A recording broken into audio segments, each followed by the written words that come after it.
on into the Ryan Ripken Show. Hey, how you doing? Happy Thursday. It is January 8th and episode 114, Zach. Episode 114. I'm figuring out what episode this actually is. This is getting ridiculous. We are so past 114. Oh, yes. I know we are. You're a good kid. Well, hey, for this case, I have a season 2, episode 114 on Apple, Spotify, wherever you get your podcast. But guys, welcome on to the Ryan Ripken Show. It has been one hell of a week if you're from the Baltimore area, but it's not just Baltimore. This is national stories. And it's been revolved around the Ravens. And for those that are tuning in, you guys know baseball's right around the corner. Baseball's a huge backbone of what we do. But guess what? We get some great guests and we have some great content that's in all the sports, but specifically around the one biggest topic, and that is who will be the Ravens' next head coach and how did this all end in Baltimore? I think there's a lot of things that people want to hear more about. So on today's show, we're going to open up with some baseball conversations, okay? Then we have 2 guests joining us this show. At 6 p.m., we have longtime legendary broadcaster Trey Wingo is going to join the program here at the top of the hour. And then, guys, I still can't tell everyone. At 5:30, we got a very special guest. And a part of this whole situation, it's somebody that I just mentioned. People are wondering about what's kind of happened, what's next with the Ravens. Well, our next guest actually is a person that you aren't going to want to miss. All right. Can't tell you yet, though. I'm sorry. I'm a tease, Brad. I'm a tease. But welcome on in. Brad, how you doing today? Doing well. I'm excited for today's show. I'm excited for what's to come. We had some really great conversations with some really great people, and I cannot wait to just let everybody know what we're up to, especially coming into this baseball season. But look, nothing's more exciting. I'm very sad that John Harbaugh is no longer with the Ravens and that all that happened. But I'm definitely ready now. I've mourned it all. Watched that 8-minute video that the Ravens put out last night about from start to finish his tenure here, and I shed a little tear.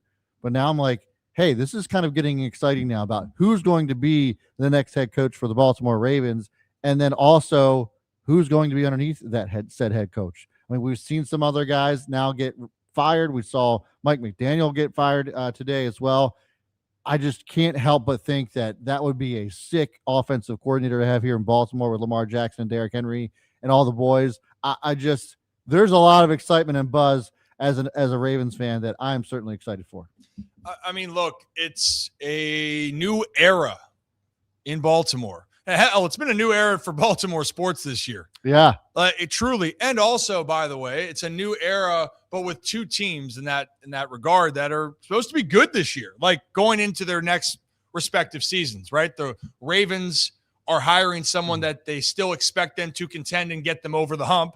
And the Baltimore Orioles are hiring a staff where they believe they bounce back and take steps further than they did back in 2023, right? So probably the first time that in Baltimore sports that there's been new head coaches in both of the respective sports that are in Baltimore. I think it happened one other time, and it was a long time ago. Before any of us, maybe even back in my day. I only know that because I saw a tweet about it being the first time since X season. Oh, okay. I do want to just point out, though, episode 57 was February 2nd, 2024. So, I think we've gotten more than 50 episodes over the last 2 years. This is episode 114.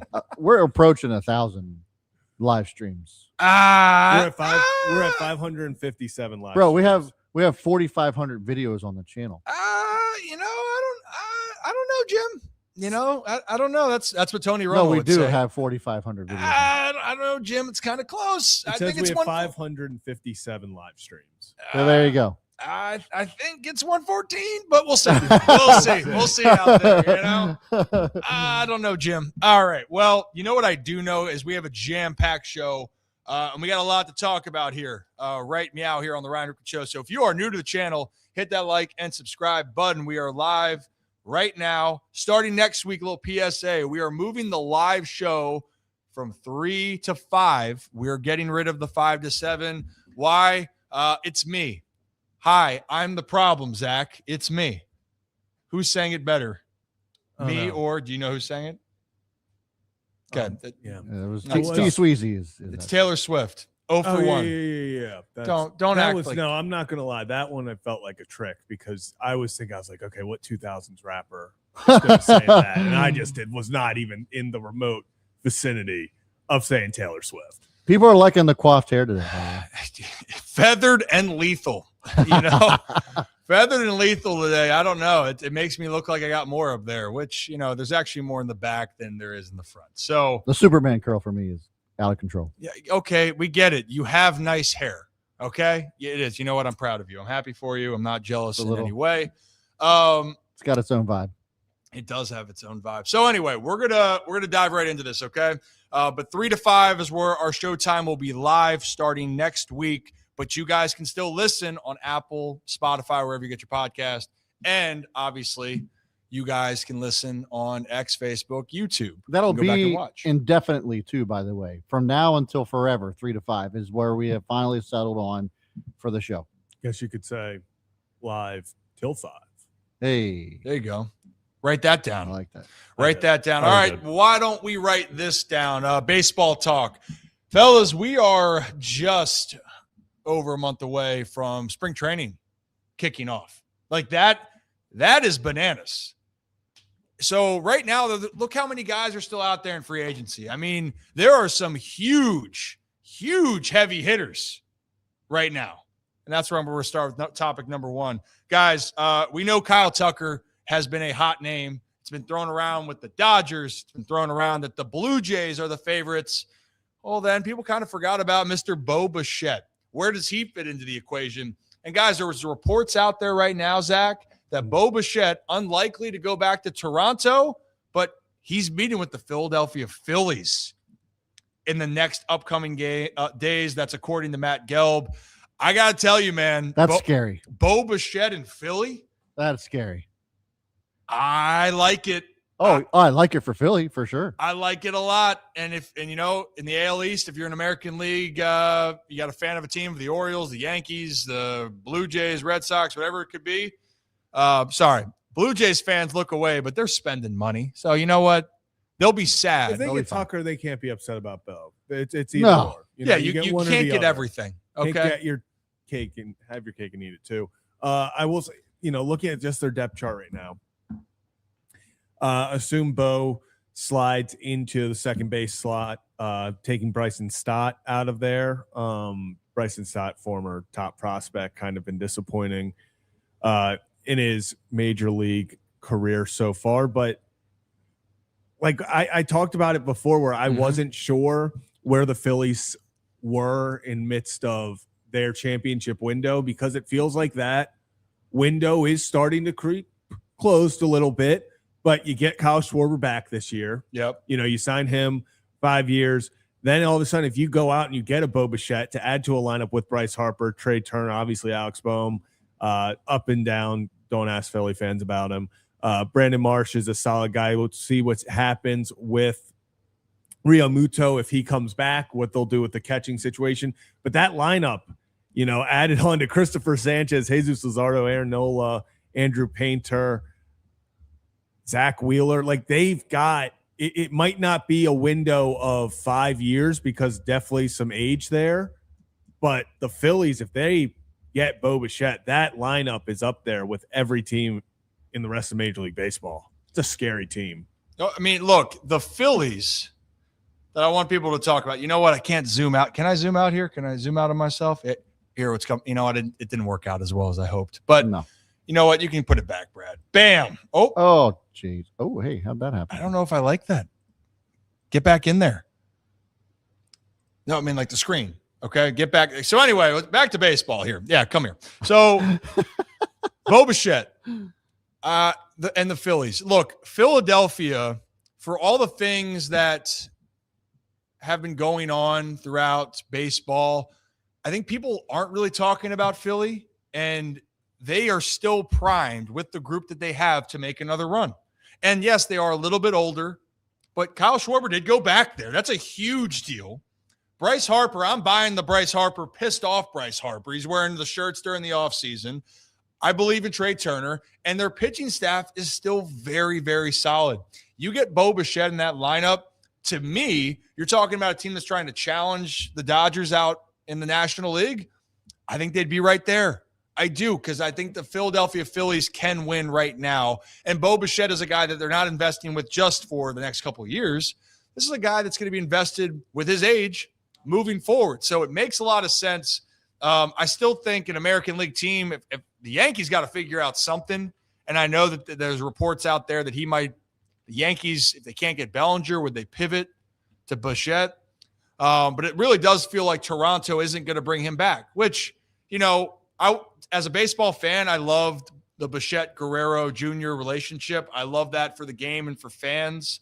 But if you're Bo Bichette, go where the money's going to go. And if they're going to prioritize Kyle Tucker, which that's the reports for now, then you go out there and you can join a contending team, because that's what the Philadelphia Phillies are. So that's the one news for the bats. We're still waiting on Kyle Tucker, Bo Bichette, but there's still some other big bats out there, Zach. I mean, have we heard much about Suarez? Did I miss that one? Not Ranger Suarez. Eugenio? Yeah. No, I mean, we are at this. I want to say, this is classic baseball offseason. It's not. This has been one of the slowest offseasons. And it sucks because I feel like we say that every year. Like, this is the slowest offseason, because they keep getting slower for some reason. Eugenio Suarez, obviously his value wasn't as much as we really thought going into maybe free agency. Certainly not as much as we thought the trade deadline. But it seems like everyone, plus their mother, is waiting for Kyle Tucker to make a decision, waiting for Bo Bichette to make a decision, we joke about it all the time. Kyle Tucker and Bellinger, they're staring at each other, and Kyle's going, Cody, sign a deal, man. Cody's going, Kyle, just sign the deal, man. And they want to know what the other's getting. And it just feels like we have so much of that right now. Same thing with Valdez and Suarez. They're both going, you sign first. No, you sign first. I insist. Yeah. I insist. No, please, after you.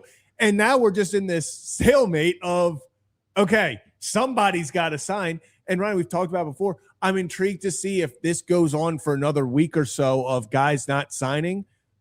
Do we go and see this secondary market start really going off the board, because teams are going to go, hey, I'm done waiting for you. I'm done. I'm not sitting here waiting for Kyle Tucker to sign in Toronto so I can sign Bo Bichette in 2 weeks. Maybe we start dipping into that secondary market. Yeah, I mean, that's the part here that's just so fascinating here. It's January 8th as we're recording this. January 8th, and look at the amount of talent that's on the board. And so when we're looking at the trade market, we mentioned yesterday in the video when Edward Cabrera signed. The Cubs were saying, hey, the big names for the free agents, we can't wait any longer. Could they still sign some guys? Yes, but they might be signing secondary guys. And we're saying we can't spend the money, nor are we going to wait to fill out our roster. So teams are going to have a little bit of this decision to make. Are we going to wait this out and see who's going to make the move first? Or do we continue to try to develop our team and get better? Because the reality is, guys, and I'm going to continue to press this, players, they want to get paid and they deserve to get paid. But also players don't want to wait and wait till spring training to start for you to go there, especially if you're going to a new team. I got a question. Yeah. Why are the Yankees seemingly out on all these guys? See, I'm not fully buying that. I said seemingly. I'm not fully. We just haven't heard that the Yankees are talking to this guy or trying to go for that guy or actually interested in anyone. It's kind of interesting. I think that they're playing chicken with Cody Bellinger. Like, if I'm actually, but he's not the only need that they have. Well, so in my mind, for them, pitching staff right now, solid. If they didn't want to make another move with their rotation with the healthy Garrett Cole, which he should be ready to go, they feel fine there. But if they don't get Cody Bellinger, they have to get a big bat. And that's what I'm saying. For them, to me, it's Cody Bellinger or Bo Bichette. You have to walk away with one of those guys. Yeah. And if I'm the Mets, and here's the other part of this, if I'm the New York Mets, you have to walk away with somebody. Yeah.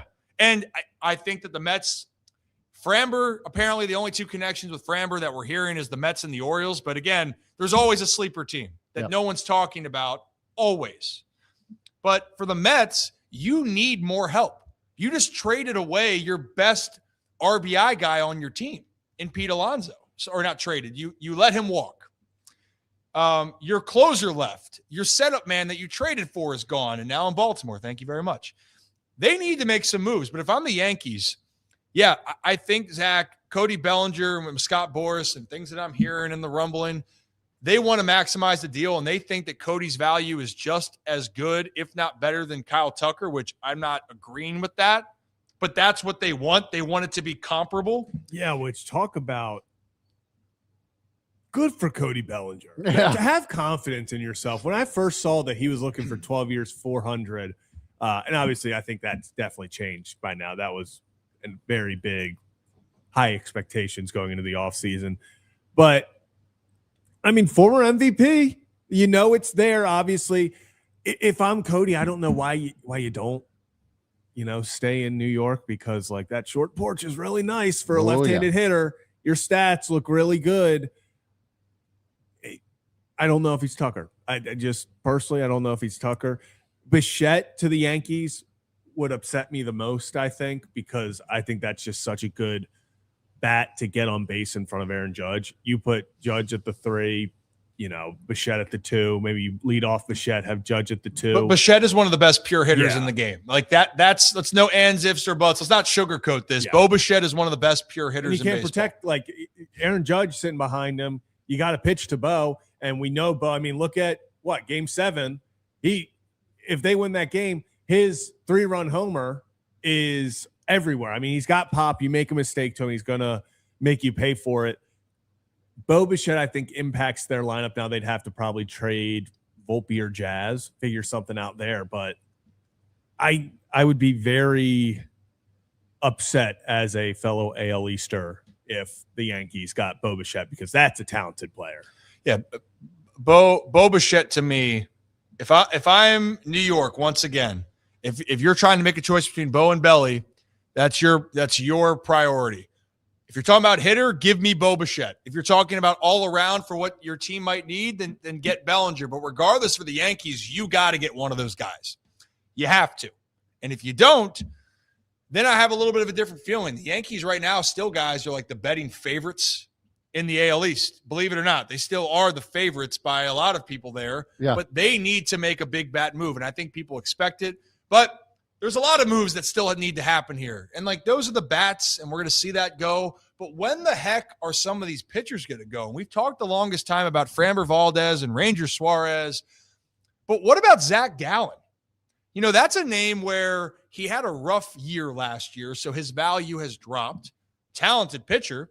But where does he stand? Well, today on MLB Network, John Morosi was then giving some insight into what the market could be for the free agent right-handed pitcher. So let's play that clip, and we're going to react to it on the other side. To the Cubs, am I wrong in thinking that's not the case anymore? I would be surprised if the Cubs land Zach Gallen. Again, there were reports at different points of the offseason about Gallen and the Cubs being linked. It seems likely to me now that Gallen is heading elsewhere. And I'll mention the two teams that we keep hearing are very much involved in the starting pitching conversation, broadly speaking, Mets and Orioles. Both of them are potential landing spots for Zach Gallen. It seems as though the other teams that were in there on the starting pitching market, like the Giants, for example, they seem to satisfy their need for that elsewhere with other acquisitions. And so it's not the easiest scenario right now to project out where Gallen winds up. And in fact, I would say this, Lauren, even for one of the more accomplished free agents on the marketplace, it's entirely possible that he would sign either a 2-year deal with an opt-out after year 1, or even a pure 1-year deal just to bridge things, re-enter the marketplace a year from now when maybe things will be a bit more favorable for him. It's a long wait, because I think we're all waiting on Framber Valdez to sign in the next couple of weeks.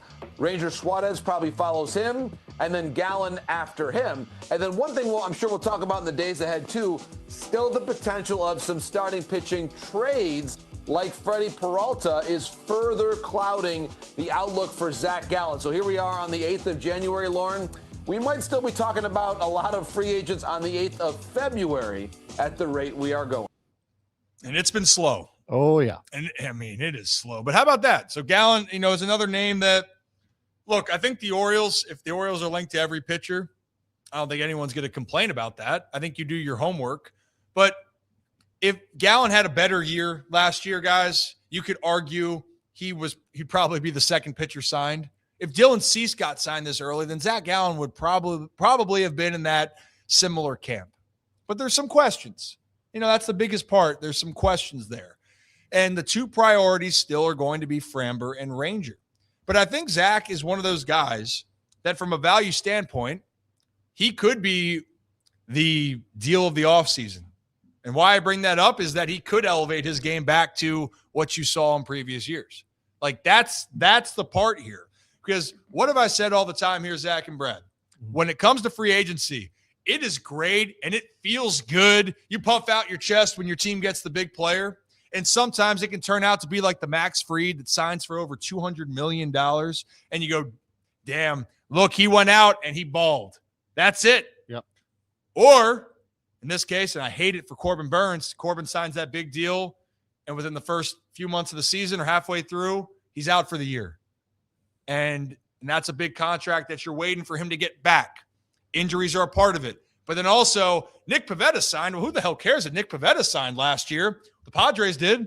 And that was the best move, in my opinion, actually, besides the Max Fried big deal, best value deal for a pitcher last year was Nick Pivetta, in my opinion. Or if it's not the best in your mind, he was one of the best. If you don't believe me, go look up his numbers. And shout out Kevin Ostreicher. Kevin's like, I want to see a Pivetta in Baltimore. I mean, Still crazy.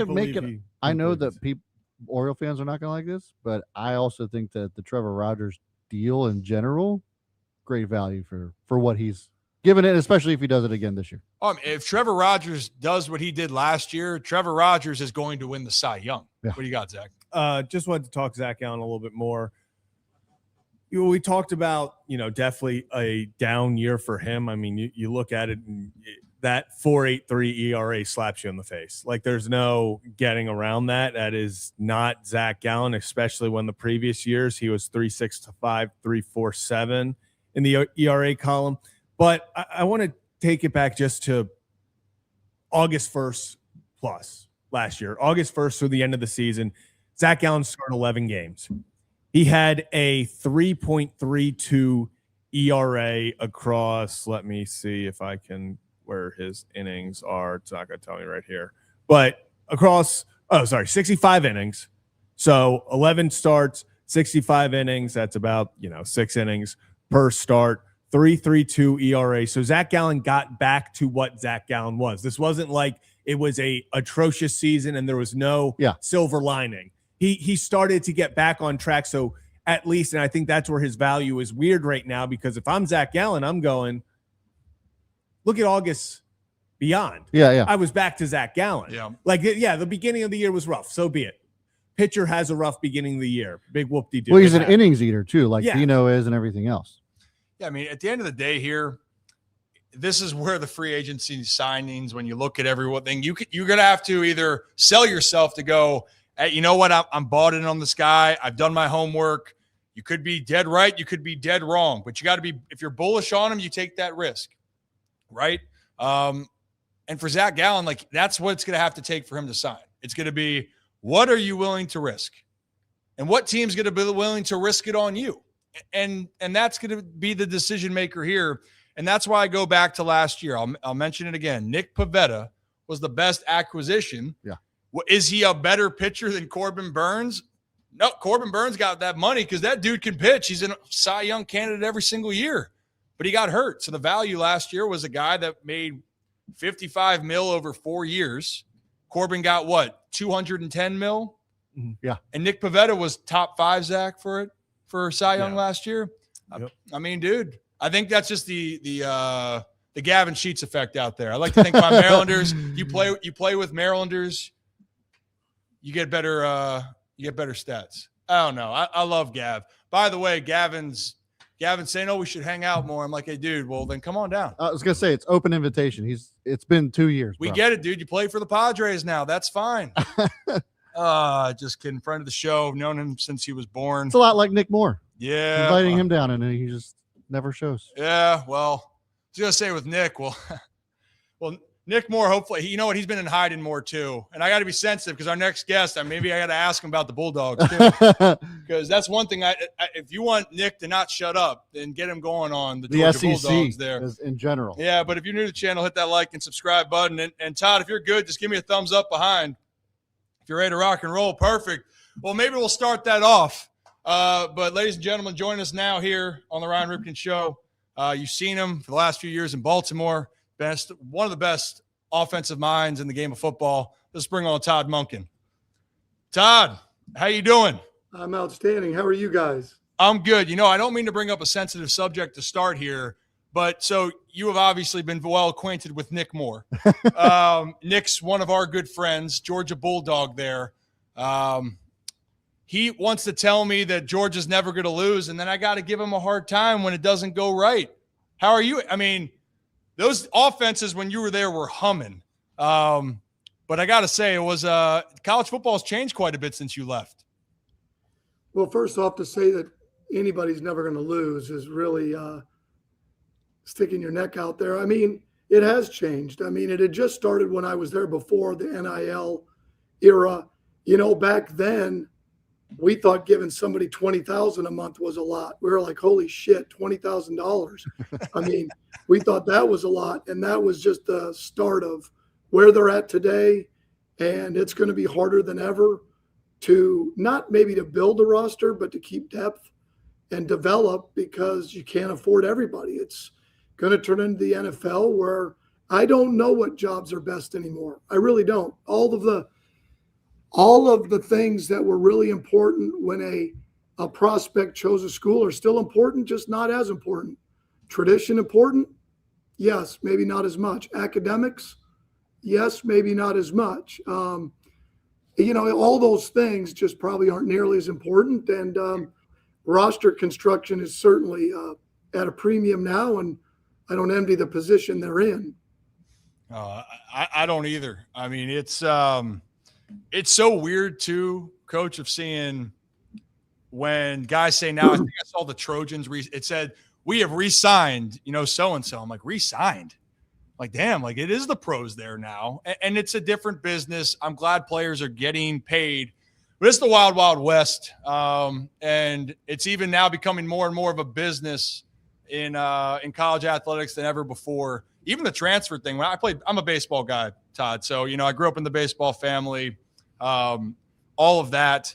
The baseball world, when I was even trying to go to college, transfer portal, I had to sit out a year. Now it's like, hey, you can transfer and we'll see you somewhere else. But I digress. It's a business. Sports is a business. Well, then I'll ask you then, because on this case, I mentioned the baseball background for me. I like to always try to explain to people the other sides of what they don't see on the outside. So like this year for you guys, things don't go right, and it's hard to win. But in your mind, what's something that you think people should know when you're trying to right the ship, when things aren't the way you hope it to be? But there's so much that goes into everything, right? And there's so much reports that come out that I don't think are fair to the guys. Like, heck, I had to deal with, I don't know if you know the story. When I was younger, I wasn't born yet. My grandfather got his first job as a manager. I don't know if you know with Cal Sr. Oh, yeah. I'm old enough to know Cal Sr. by the name, not know him personally, but for sure. Yeah, so Cal Sr. got his first managerial job, and my dad was really excited about it. And the Orioles weren't as good that year to start off. They went 0-6, and they fired him. And then the Orioles lost 15 more games in a row with Frank Robinson as the manager, right? So in that case, what everyone said, he goes, we had a lot of issues there, but we were grinding. What's something that you could explain to somebody that's outside the sports world with what kind of went on this year with the Ravens? Well, I'm going to start off by reading you something a friend of mine sent. Yeah. That's been in the sporting business. And this tells it all. So I was telling about the year and, we had just been let go. And he says, this is what he says. He says, think of it like this. Speaking of my job. Yeah. He said, not many jobs that pay you $3+ million a year let you get away with little or no pressure, headaches / bullshit. Unfortunately, they make you earn it. And you know what? He's right. And ultimately, we started off the year well. I mean, we went to Buffalo and played really well. We didn't finish, but we played really well offensively. Kind of picked up where we left off last year. And then we played Cleveland, really good on defense. Didn't play nearly as well. Didn't start off well. We finished well, but we had great field position. Really still was pretty clunky, and it started with our run game. And we weren't really efficient throwing it. Detroit played solid, but didn't, we lost. And then we went to Kansas City and Lamar got hurt. And really from there, we were really never the same. And there's a lot of other things that go into it, quarterback, scheme, all of us collectively. But we really were never able to really get our traction till later in the year. Really later in the year, we got our traction back. We really played pretty well, with few snaps at Cincinnati. We played fairly well against Pittsburgh. We didn't finish. Played fairly well against the Patriots. Played well at Green Bay. And we did some good things at Pittsburgh, but we just never could get it going again. And we weren't awful. We just weren't really firing in all cylinders. And it's hard to put your finger on it. And that's what people want to do. They want to say, well, what exactly was it? Well, we all got to own it. Because the year before, when we had the greatest offense in the history of the NFL, had never been done before, may not get duplicated, we all get credit for it. We all do. We're all a part of it collectively. I think the hardest part is in anything in life when it goes bad, owning it. Who's going to own it after your 5 minutes of bitching and trying to deflect? And it's not me. The bottom line is it was all of us. And that's the way it is. And it wasn't good enough. Because first of all, shouldn't we all aspire to be the best offense in the NFL? Yeah. Shouldn't I aspire to be the best coordinator in the NFL? Shouldn't every player aspire to be the best player?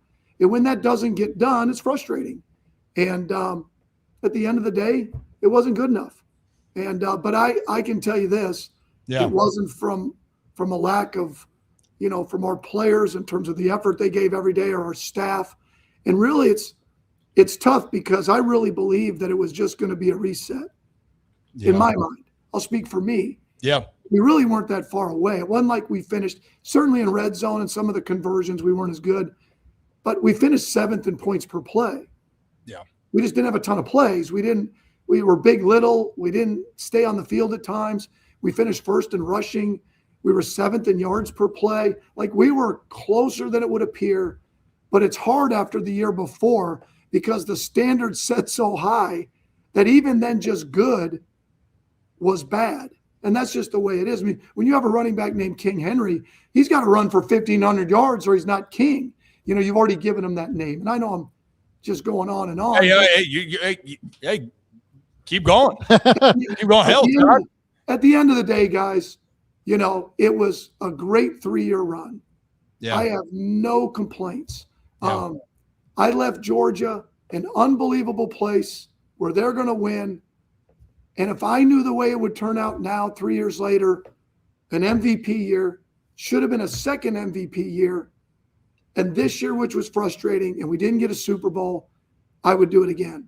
I'd do it again tomorrow to be a Baltimore Raven and be a part of this organization and take a shot with Lamar Jackson and this organization, try to win a Super Bowl. We just didn't do it. And, there'll be things that you always look back and go, I wish I would have done this. Wish I could have done that. But there's going to be a lot of things I'm going to look back and say, we did a damn good job. There's a lot of things. I really wish Lamar would have been healthy and seen what we kept building on, where we went from 23 to 24, and then we just never got it going. And, that's just the way it is. It's what you have to live with. Yeah, I mean, look, the business of it, that's why I started with that conversation with my grandfather, was senior, right? When you lose, shit happens. And people can lose their jobs, or it leaves the tough decisions for people to make because that's the standard. And when you've been in Baltimore, right, the Ravens, what's the standard? Win. Get to a Super Bowl. And it's not just once a year, it's every year. That's been the mantra. And you're right. Your offenses in 23, 24 was humming. And there were some issues this year, right? From injuries. I know at times, and I'm sure you would say this too, Todd, there was things that you wish that you could take back. Like, I know that people get on the mantra, which I hate, when they go, okay, blown leads late in games. It's like, well, no shit, that sucks. And like, I know that people are going to say, hey, Derrick Henry being in the game late. There are everything there. What I'm trying to say is, and I think that you were saying this correctly, there are things that you own as a group, and there's things that you learned in the process. You're not perfect, right? You make mistakes. Everyone makes mistakes. But then also, you do a lot of damn things right. Because if you didn't, this offense and this team doesn't do what they did in 2024 or 2023. And it's funny. I laugh at it because 2 years ago, Todd, or even last year, hey, this offense couldn't do anything wrong. It's kind of crazy how quickly that changes. And there was a lot of things. There's a lot of things. Yeah, go ahead. We live in the world, which we should. I don't care if you're a player or if you're a coach. You can't carry over points, and you can't carry over what you did in the past. Yeah. Now that gives you credibility. That gives you, where maybe some leeway if it doesn't go as well. But at the end of the day, you got to do it every game, and you got to do it every year. And that's just the way it is. That's the business we live in, especially when you've got Lamar Jackson and you're at the Baltimore Ravens. I mean, the expectations are high. And the one thing that I've always done in my career, I think, is I've done a damn good job at owning it. Yeah. And then we're human. When we make a mistake, you fight like hell to fix it. And that's all you do. When it's not going well, or you got to pivot and you got to go another way, you fight like hell to fix it. And it comes with the territory of calling an offense, or who you use personnel-wise, or in certain situations. And ultimately, I think over the 3 years, we've done a hell of a job using all of our personnel, who we've gotten the ball to. Are there going to be times where people are going to disagree with that? That's their prerogative. At times, I would agree with that and agree with their criticisms. And other times, I would say, absolutely not. They really didn't see the flow of the game or how many plays we actually got late. But it really doesn't make a shit. At the end of the day, we didn't score enough. We didn't win enough. And that's the nature of what we do. And like I said, I'm not bitter. I'm grateful. Yeah. I think the fans are great.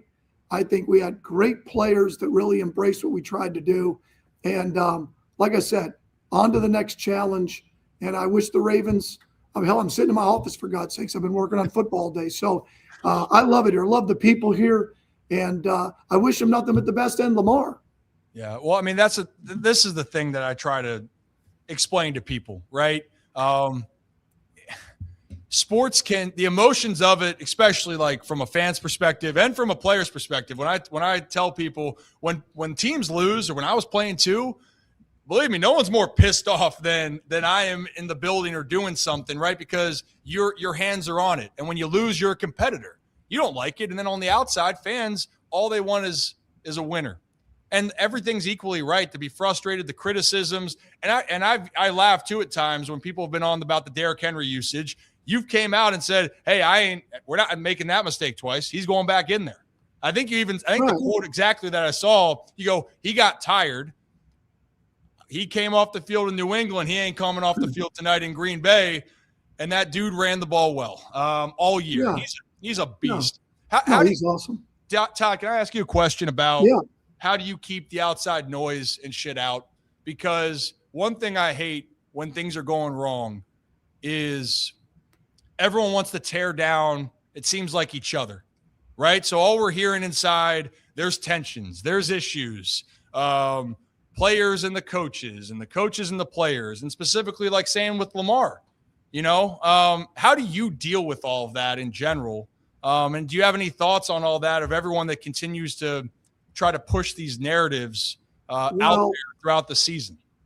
Well, I can only speak for myself on one end of it, which is what I already said. Like, I didn't do a good enough job. Okay, that I can only speak for myself. So I'm going to start with that. Okay. Okay, let's go to the normal. How do I want to say this? The normal things that come with frustration. Yeah. I've been married 34 years and with my wife for 40. And if over the course of that whole time that we've been together, if you caught her at the wrong time, God knows what she would say about me. God knows what she would say in a moment of when things aren't going well, when I did something that didn't make sense.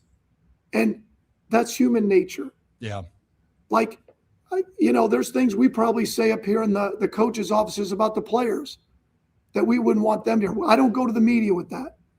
The moment we go to the players, we make it work, and we fight like hell to make it work. And what's frustrating is when that gets leaked out or somebody leaks their frustrations. And I don't know why that would happen other than trying to exonerate themselves from owning why we're not being successful. And listen, we're in a business where we're expected to excel every week. So there's going to be high stress. There's going to be frustration. There's going to be times where they look at me and they're like, why don't we call this? Why don't we run this? Why don't we use this player more? That comes with the territory.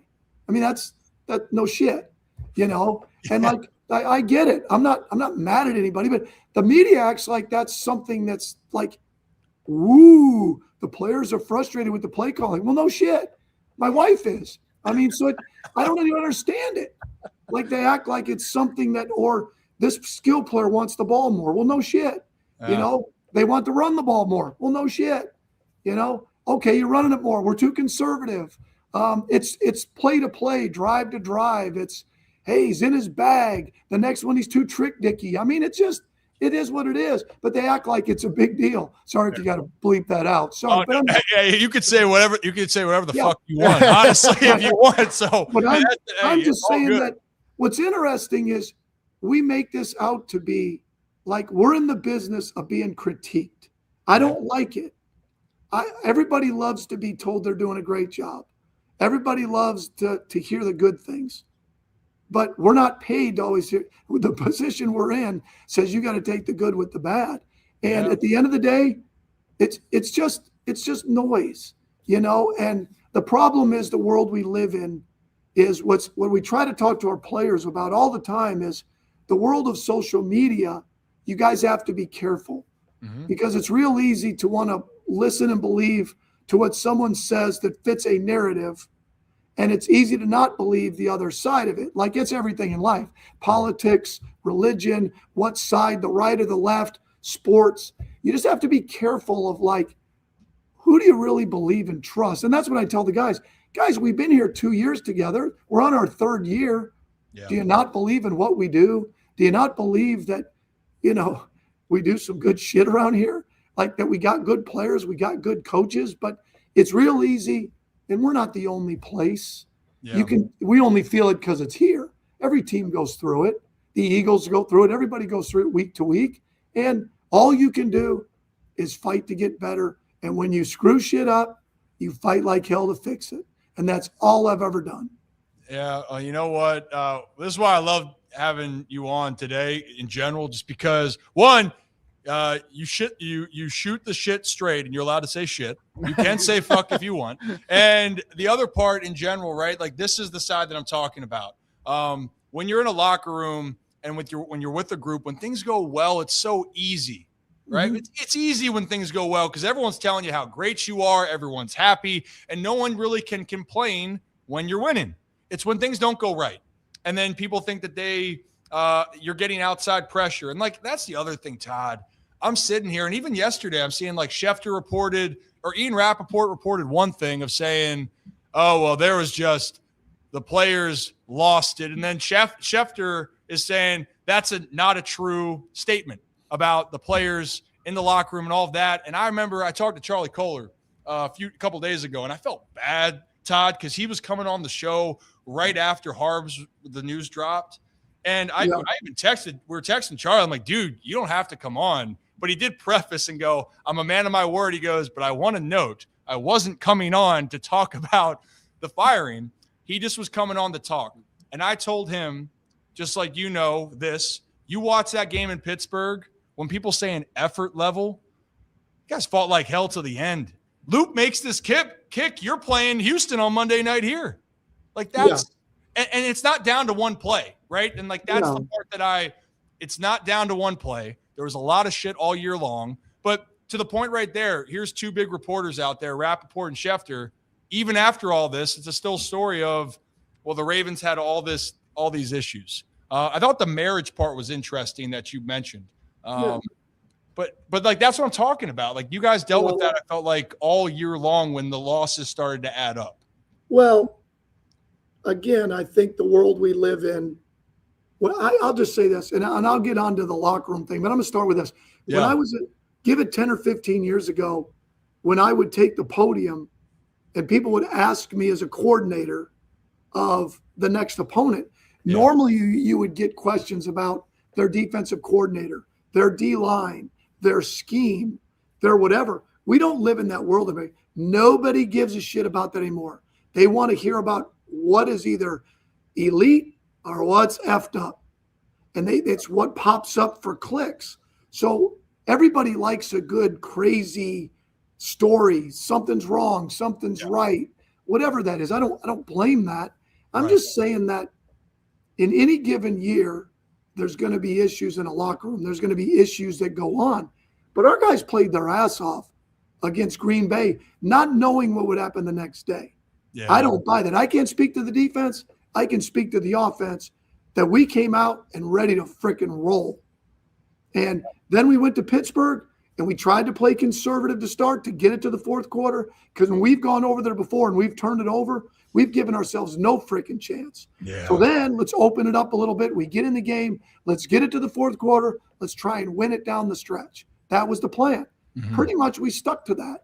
And I'm proud of that. We didn't get a ton of snaps, whatever it was, 48 snaps, whatever it was, for a lot of reasons. But I think at the end of what we do, I've given this statement before, and people always say about a message or, the locker room or whatever that is. And I think there's some of that, but the majority of it, I think, is a bunch of shit. And I think it's effed up. And I'll give this reason why. And I told our offense during the year, because everybody wants to talk about, hey, is coach's message, Coach Monken, are you getting along, those things? When I was a kid, when I was just out of college, both my mom and dad, awesome. Wouldn't be where I'm at without them. My whole life, they talked about doing things that are right and not drinking and driving. And I'm a Grand Valley State coach, and I get pulled over for drinking and driving. And when I got pulled over and I was dead wrong, you know what I did? I owned it. I didn't say, you know what, my messaging wasn't exactly right. Somebody didn't say, bullshit. You're going to tell me that John Harbaugh's message after 18 years as head coach, the best I've been around, besides Kirby Smart, those two guys, that all of a sudden the message isn't clear? He's the best to me of motivating and directing and keeping a team moving in a certain direction. And I'm not saying that. He may never hire me again. He might think I'm just some clown that should be working at IHOP. I mean, I'm just saying that I think it's an easy cop-out instead of saying, you know what, I got to coach better. I got to freaking play better. That's what I'm paid to do. Yeah. That's a fact. I mean, that kind of stuff. And then it just gets out there and anonymous stuff and whatever. I'm not anonymous. I'm telling you exactly the way I feel. Mm-hmm. And I don't blame guys for being disappointed. I don't blame for whatever is on their heart. But let's not go too far, man. We all have a job to do. They pay us a lot of money, and you're expected to do it. And when you don't, then own it. So with all this, you think of the issues that happened this year, you think it's more about just owning your shit, your own problems than anything else? Like, is that kind of the fair thing to say? Everyone had a hand in things? Is that? I don't know how else you can say it, because everybody's going to want a hand when it goes great. I mean, the year before, I didn't hear anybody. We all had a hand in it. We had a bunch of guys on offense that had career years. Rashad Bateman, Zay Flowers, the tight end, Lamar, the O-line. We were healthy the whole year. Yeah. And we all get to be a part of that. And we should.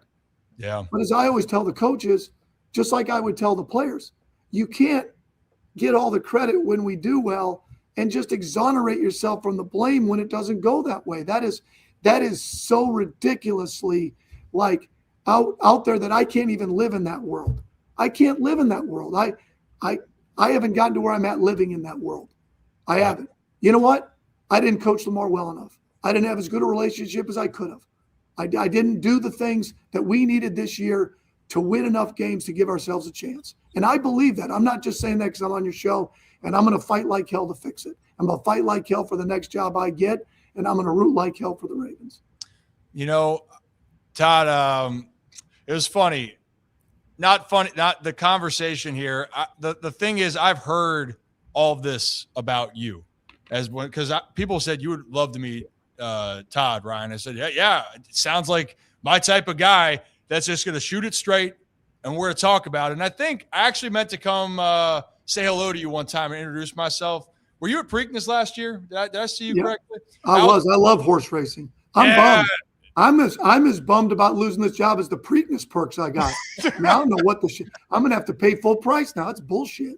The only good thing is it's being moved to Laurel, and they're gonna have to do a lot of upkeep on Laurel to get that thing ready. Oh, it's gonna be way different, dude. The horse racing business. I mean, I might need you to come on a different time and just talk about that because I'm starting to get into it a little bit more. And when I'm there, that place is freaking nuts when it comes to the actual behind the scenes of horse racing. But anyway, I wanted to come up and introduce myself then because the one thing I want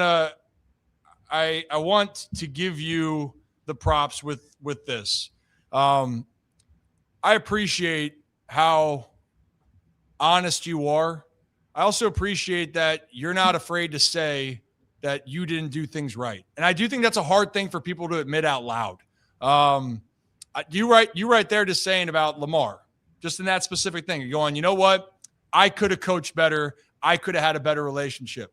And I think nowadays in general, we are in a world now where it is easy to look the other way and to say, you know what? Either avoid it and pass it off or kind of make an excuse. But it sounds like to me, Todd, you do this because you have I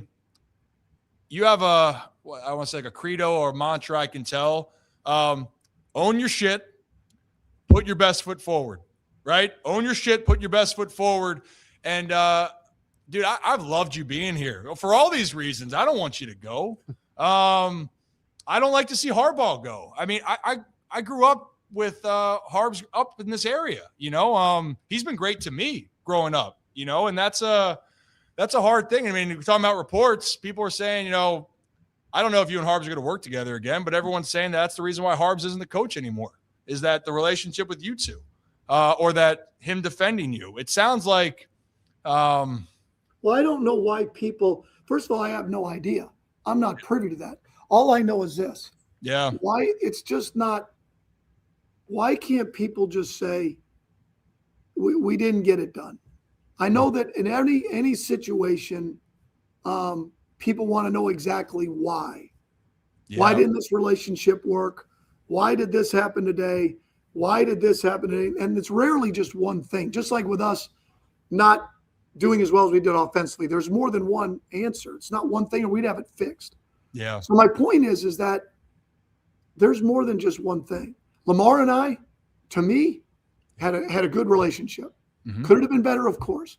Lamar and I never had an issue. I don't know where that comes from. John, I never saw Lamar and Coach Harbaugh not have a great relationship. I never saw that. I never saw Coach Harbaugh and any of our players not have a great relationship. Never. Not one time. So any of that would be news to me, but I don't know how people feel. I don't know what they have inside, but I'm just saying I don't know, and I don't know why everything that they try to with the players and the coaches and whatever that is, it's like we didn't win enough. We just didn't. We didn't play well enough, and got to own that. And to me, you have to have enough self-awareness to say, where did I fall short as a coach, as a player, as a man, as a father, as a husband? Where do I fall short? And if you can do that, you're destined to have a hell of a life and a hell of a career. When you can't, you're going to spend your whole life, making excuses and trying to figure out why the hell shit happened, and it doesn't matter. It is what it is now, and you fight to fix it. So those are the things that but that's the world we live in, and they want answers. We want answers. And I wish I had it for you, that it was as simple as one or the other, but ultimately we got to own we didn't get it done. Well, and you know what? This is why I wanted you to speak on that, because this is what happens throughout sports teams in general. People want one specific reason why. Why is it the case here? And then you'll run with it. And I'm not saying that there isn't truth to certain things, right? You could say one thing, people can feel another, whatever it could be. But you know what the common factor here is in the sports business? Winning games. If you don't win games, shit can change. That's the nature of it. Look at the NFL. The shortening nickname for the NFL was not for long, right? Right. In MLB, it's the same thing. It's cutthroat. You get called up to the big leagues, you don't cut it. Hell, all right, see ya. We're going to bring someone else in. That's the business. It's not trying to be personal, even though it can feel personal. And that's the part that I hate with the reports, is that they're making it personal towards Lamar Jackson. It's making it personal towards you. It's making it personal towards Harbaugh. And Harbs, you're not a good head coach for 18 years. You're not an average coach. I'm sorry. You're not an average coach that's carried by players to be at a place for 18 years. That talk about load of shit. I think that to me is the one thing that's pissed me off more, of someone saying for 18 years John Harbaugh has been carried. I said, no. That's not how this works in this industry. He deserves his flowers. You've been around the game for how many decades, Todd? How long? Holy shit. I've been doing this, I think, 38 years, 37. I'll be 60 in a month, for God's sakes, and that sucks. Well, I'll have to ask you. One, I realize I got to ask you for more marriage advice, because I just got married this past year. How old are you? How old do you think I am, Todd? Well, I used to work in a carnival, so I'll guess your weight first. Let's say you're 230. 220. Yeah, I'm a little. Sorry. The camera must put a few pounds on you. Damn. Sorry. Damn, Todd. I don't get a prize, so I'll say that you're 40. Damn. Is it the freaking hairline, Todd? I'm 32. It must be the hairline. Fuck. Okay, I'll say 30, 33. Yeah, 32. 32, Todd. All right, 32. Damn. Sorry.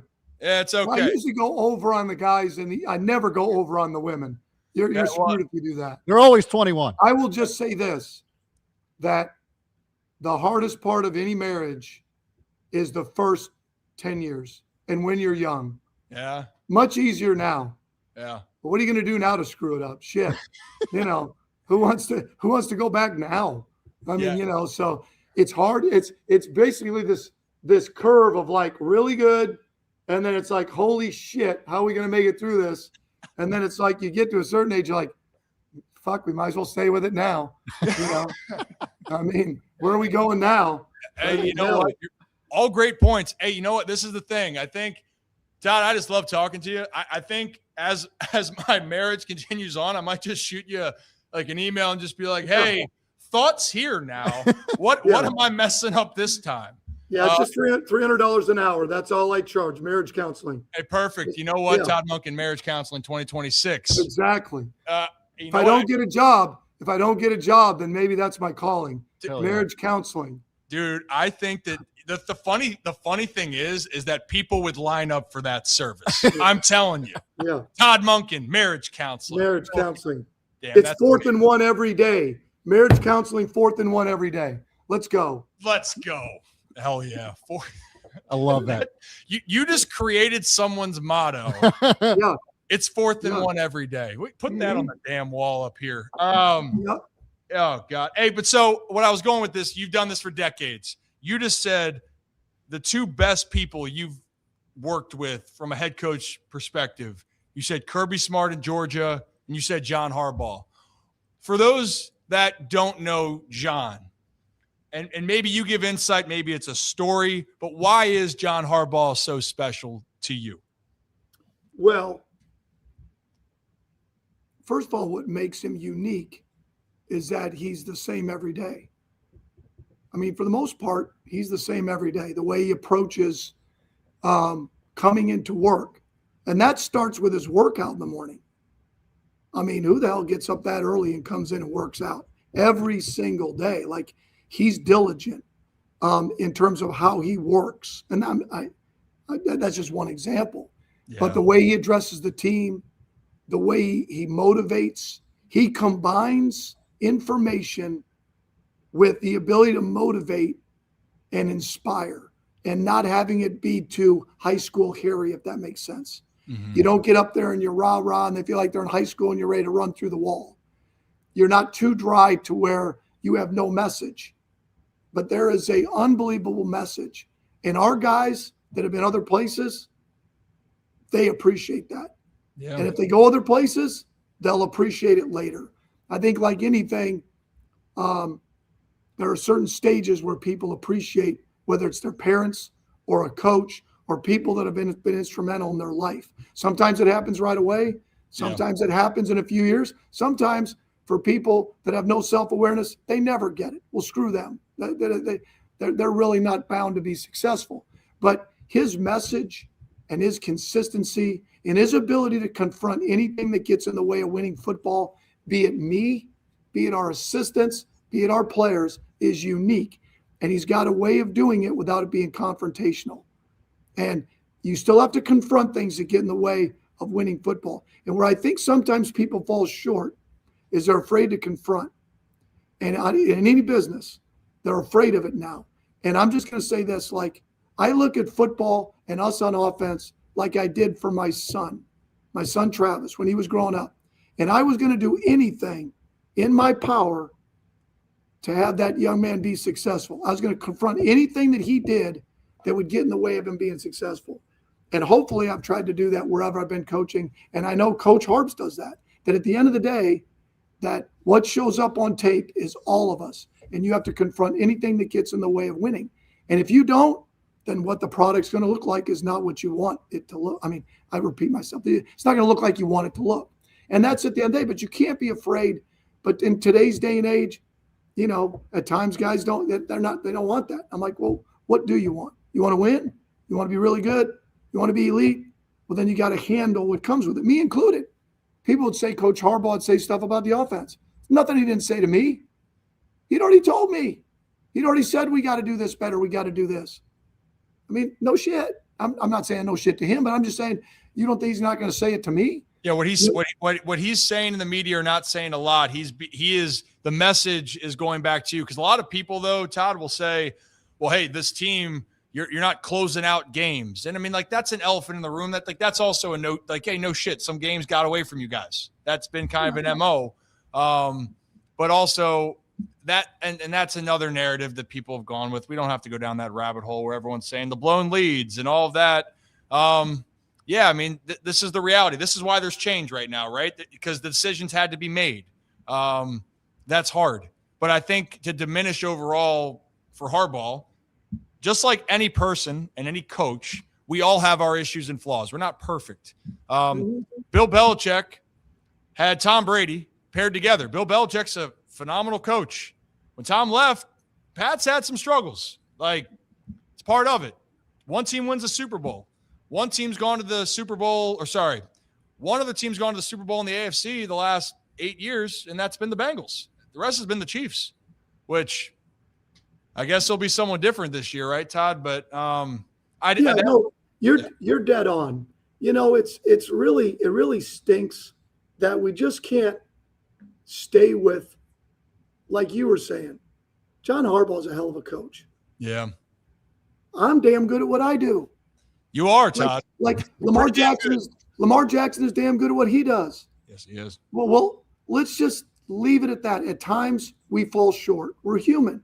Yeah. Like, if you put your money in the stock market or the S&P 500, you're going to make money. It's been proven over time you're going to make money. You know what? Every now and then a year falls short and you lose money. But if you stay with the greatest predictor of the future is the past. I'm going to go somewhere. We're going to be damn good on offense. Harb's going to go somewhere, going to win a bunch of games. Lamar's going to come back next year and have a hell of a year. That's what's going to happen. And at times, you fall short. You fall short in your marriage. You fall short as a human being. You fall short as anything, a parent. But that's okay. Why does it have to be a beatdown? Just say we fell short. I wish everybody the best. I wish them this. But we just can't go that route. And it's okay. It's okay. That's why I'm cool. I love it here. And I'll always be part of the Ravens and always be part of what we did. I'll always be a huge Lamar Jackson fan. And it's okay. Yeah. I'll be fine. Okay. We'll all be fine. Well, hey, on this note then, Todd, because I'll let you get out of here. But let's end on this. you've made it clear how much you love Baltimore. You love the city. You love the fans. You love the organization. Nothing but love.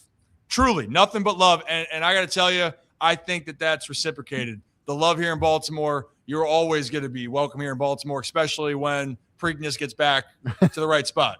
Let's go race. Let's go talk some horses. But 100%. Maybe give me one of your favorite moments in Baltimore here that's fond to you here before I let you go. Or one of them. Gosh dang it.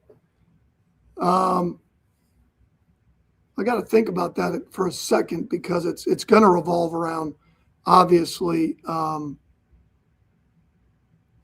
never forget. There's good and bad. Yeah. I'll give one good and one bad.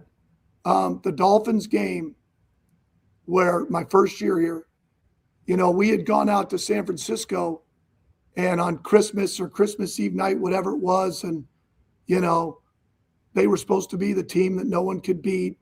And our guys went out there and played their rear ends off. And I know I'm talking about two different things, but that was a Monday night game. I mean, we came back at a short week and we needed to beat the Dolphins to clinch home field advantage, like the number one seed that we get a bye.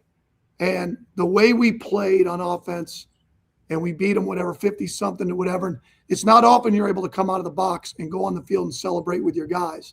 Yeah. When the rest of it doesn't matter, you're going to be in victory. And I'll never forget that. I'll never forget those moments or being in the locker room after wins.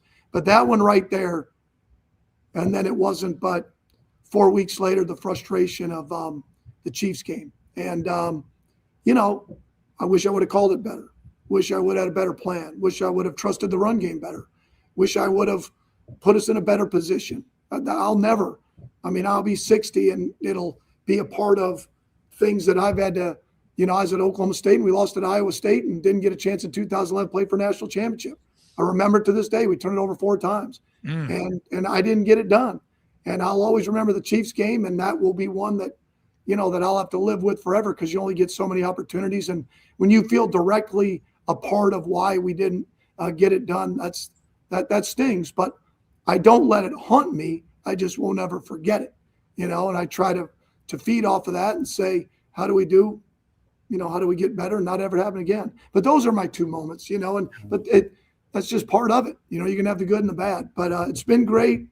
Again, I would do it all over again. And because you got to take your swings, man. You only got a chance if you come to the plate, and you got to have a great quarterback. And Lamar Jackson is a great quarterback. And, that gives you a chance every year. And I want to be where they have a great quarterback. So that gives you a chance. It does. And it's a hell of a run here, Todd. Overall, in general, wherever you go, and you're saying, I don't think you're to start your marriage counseling yet. I think you got some years ahead of you still for football. But you know what? I don't know when I get to see you around the future. Love to take you to lunch. And especially, though, the offer is open. When the Preakness comes back here, you can probably have your connections. I have some connections as well. You know what? We can help. Maybe those perks can come back. I appreciate that. I appreciate you guys having me on, and it's been awesome. We appreciate you, Coach. We appreciate you. Yep, thank you. Best of luck, and we'll be in touch, okay? All right, gentlemen. Take care. Thanks. Todd Monken, everybody. That was incredible. For a lot of reasons, and this is exactly what I was hoping from this. And if you're new to the channel, hit that like and subscribe button. It's the Ryan Ripken Show. That was Todd Monken confirming time over here in Baltimore. But the reason why, if you're new to our programming, why I love to have these guests on is I love to go behind the curtain here and just talk and understand. And look, what I love about Todd is at no point did he make an excuse for what went wrong. And you know what I love to finish that up? He said the good and the bad moments I had. The Dolphins game, which was a peak moment, clinch home field, to the game against the Chiefs, where he said, I have to live with that. And fans, you know what people say all the time? They go, wow, that the play calling, they didn't run enough. You're right. And he's not running from it. And so there's something to me about an individual that stands up there and owns his shit. Yep. And I think that is one of the best things that you can do. It's a great lesson. And I wish him nothing but the best. And one other thing I love that he just talked about is how great of a leader John Harbaugh is. Yeah. And I can't wait to see the next step for John Harbaugh. It was the right moment. What do you got here? Oh, no, I was just going to say, like, I appreciate the fact that he also addressed the elephant in the room that we didn't have to ask.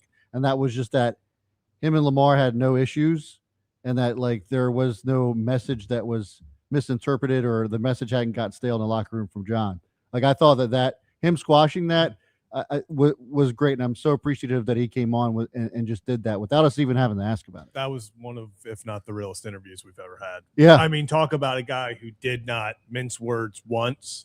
That was a pull back the curtain moment that, I'll be honest, I wasn't sure what we were going to get. Obviously, we've seen Todd in press conferences, in interviews before, and Todd's going to say what Todd wants. But He's got no filter usually. I wasn't sure with the situation if, what was going to happen. And my goodness, Todd Monken did not disappoint. That was an incredible look behind the curtain. Yeah, so for sure. Incredible interview there. Yeah, and here's one more thing. What I want to emphasize, when he said all the things about the Ravens, all he did was show love and appreciation for the fans, the fan base. Said we didn't get it done. And you know what he also did? And you're saying about squashing it with Lamar, he wants all the best for Lamar Jackson. Yep. And that's exactly what I wanted him to talk about. And it's not perfect. Nothing's going to be perfect here. It's not behind the scenes. Nothing goes as well as you want. But also I love the fact that he stood up for Lamar. He took his blame, but also he's saying as a group collectively, the Baltimore Ravens didn't do enough, and that's the reason why there's change this year. That's why the Ravens will have a new head coach for the first time in 18 years. So if you're new to the channel, hit that like and subscribe button. But we got another great guest. He was going to join us the day the news dropped. We had a little scheduling. But now it might be even better that he's coming on right now because we got some more to talk about here. And you guys have seen him around all over. He's one of the most legendary broadcasters out there, in my opinion, especially as I was growing up. And Trey, if you're ready, give me a thumbs up and we'll rock and roll. Ladies and gentlemen, let's bring on Trey Wingo. Hey, guys. How are you doing? Doing well. So you guys just had Todd on? Is that what I hear? We did. And, initially, I'll be honest. I mean, I've heard how Todd could be very blunt. He was very expressive, and he shot it straight. And that was very – for me, I always loved that, Trey. I grew up baseball family. I always like to try to go behind that curtain. And maybe we'll start with this, because one thing he was talking about was he doesn't know where all the shit kind of comes from at times. He said it's leaked, but he said in his mind he could have done things better for Lamar Jackson. But to say that all these things are going out there, it got a little bit too out of hand. For you being in the media so long, you understand this probably just as well as anybody. Could you just elaborate more when things get to the way that they did in this case with the Baltimore situation? Well, anybody that leaks something has an agenda. I mean, let's be honest about it. And it's up to the person receiving that information to try and decipher what that agenda is. Because if someone gives you information and you just spit out exactly what they said verbatim, that's not reporting, that's parroting, right? That's basically say this. So I think whenever information comes out, there's always an agenda by the person who is giving that information. And then if you're the one receiving that information, it is up to you to understand that and then decipher that in a way that is particularly fair to both sides of the equation, the person who is giving you the information about this person and what their agenda might be and what's the reality of the situation. Yeah. So, listen, I've broken a lot of stories with unnamed sources and leaks over the years, and people say, oh, put your name on it. Well, it's never going to work that way. Okay. So sometimes, I mean, like, we should all be happy, smiley people and live in Narnia and never have a bad day and only rain on, between 7 and 8 during weeknights so we can all get outside on Saturdays and Sundays. It doesn't work that way. So a lot of times the only way that information, which comes out in a very tangible way, is you need to get it from an unnamed source. Like when a couple of years ago, Aaron Rodgers is going to the Jets. I couldn't tell who told me that because that would have been a disaster, but it was true. It's the only way you get stuff like that. So, but you have to interpret that. It has to be interpreted by the person receiving the information. Yeah. I'm glad you mentioned that way. When someone said, "Hey, put a name on it," that ain't going to change. That's just the way it's going to work. Correct. But the part that you said, pushing an agenda, because that's what it is. And in this case, it was pushing towards, well, could there be change in Baltimore? And change would come when if the team doesn't perform and then the kick goes wide right on Sunday night in Pittsburgh, whammy. Conversations are had in Baltimore, and breaking news when we were supposed to speak, I think on Tuesday night. It happens. I mean, what's something, Trey, through this whole process? Because I keep seeing some even reporters go, "Oh, you have no idea what's going on behind the scenes." Coaches that are still hired could be in trouble. Owners are checking in. Could you even elaborate more on all of those inner workings of the NFL and all the years you've covered the sport? Yeah, it's almost a different path for every one of the 32 teams, right? Depending on who the ownership is, how cozy his relationship is with the head coach and the general manager. Did those guys come in together? There's a million things. And I put out there something on the Straight Facts Only podcast before that Ravens-Steelers game. I mean, so many things were on the line. Was it Mike Tomlin's last game if he loses? Was it Aaron Rodgers' last game? And I mentioned, would it be John Harbaugh's? And look, I want to be clear. John's an amazing coach. And I think one of the reasons Miami fired Mike McDaniel, no matter what Jeff Darlington is reporting and what they're telling him, is that they're like, oh, we might have a chance to get John Harbaugh. So we would do that. And Stephen Ross is a guy who would do that. He once allegedly told his head coach to lose games and was going to pay him to lose games. So this is the kind of guy we're talking about here. Allegedly, supposedly, reportedly. Allegedly. Yeah. For those just listening, we are putting real sarcasm on that. We're putting, if you're not seeing the listening, visual. it's air quotes, you know? Correct. And to me, Rip, I was just thinking, it's like, John Harbaugh doesn't strike me as a guy that would ever want to work for somebody like that. I mean, who knows what'll happen, but like, he doesn't, I just, knowing his character, doesn't seem like that would be a good There's fit. only 32 of these jobs, man. There's only 32 of them. What in New York, though? Yeah. Well, no, that's absolutely. Buddy Nix, when he was the GM of the Buffalo Bills before Brandon Beane and Sean McDermott got there, he had to tell people, it's a good job. This is a good job in Buffalo. He had to sell it. There are only 32 of these things. So, yeah, and if the Giants are headed down one road, maybe Harbaugh is available and that changes them a little bit. But I would imagine that John's going to do a very thorough job of figuring out. Look, he's smart enough to know I don't want to go where I don't have a quarterback, right? Yeah. So if he's really interested in New York, he believes in Jackson Dart, right? It's the way. And if you don't have a guy, you don't have a chance. It's sort of the spin cycle situation. It's why the Steelers have been going through everybody ever since Ben Roethlisberger left. Well, let's draft Kenny Pickett. Well, that didn't work. Well, let's bring in Russell Wilson. That didn't work. How about Justin Fields? That didn't work. What the hell? Let's try Aaron Rodgers, right? And it kind of worked. I mean, you're in that spin cycle until you get the guy that you can sort of latch onto and believe that you're going to be with him for 5 to 10 years. Yeah. I mean, really, if we think about this from the Baltimore Ravens standpoint, because this is the national story right now. We're talking, the playoffs are about to start, and yet everyone's looking at who's safe as a head coach. Where could John Harbaugh go? That is the story right now. It's the national story.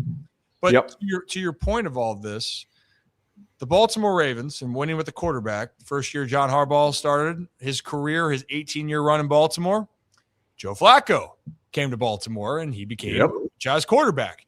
Then we flash forward 2018, Lamar Jackson is drafted last pick in the first round. Some struggle in 2018. Harbaugh could be on the out. Lamar is inserted as a starter. They win games, and then another franchise quarterback's been in the fold. So it means, and it matters the most. So maybe in your opinion, and looking at this, we brought up the Giants, and if he likes Jackson Dart, to me, there's a lot of appeal with the Giants because despite their record, offensive talent, have defensive talent, and you have a high draft pick. So there is some excitement now. People are wondering, is the GM that's being kept, is he the right person for it? Are you going to mesh with him? I'm not expert on that situation, but is New York one of the ones you think he would like? And if it's not New York, what are a couple spots maybe you're keeping an eye Look, I think New York is very appealing to John on a lot of levels. But I will say this, and it's important that you brought that up in the way you framed that. Franchise quarterback came with the last pick in the first round. Remember, the Ravens had another pick in the first round, and it was Hayden Hurst, the tight end. And Hayden went on to have a fine career for a bunch of different teams. But if everybody knows as much as everybody thinks they know, there ain't no way that Lamar Jackson would have been taken with the second pick in the first round that the Ravens had that year. I mean, let's be honest about it. I mean, they lucked into that one, you know.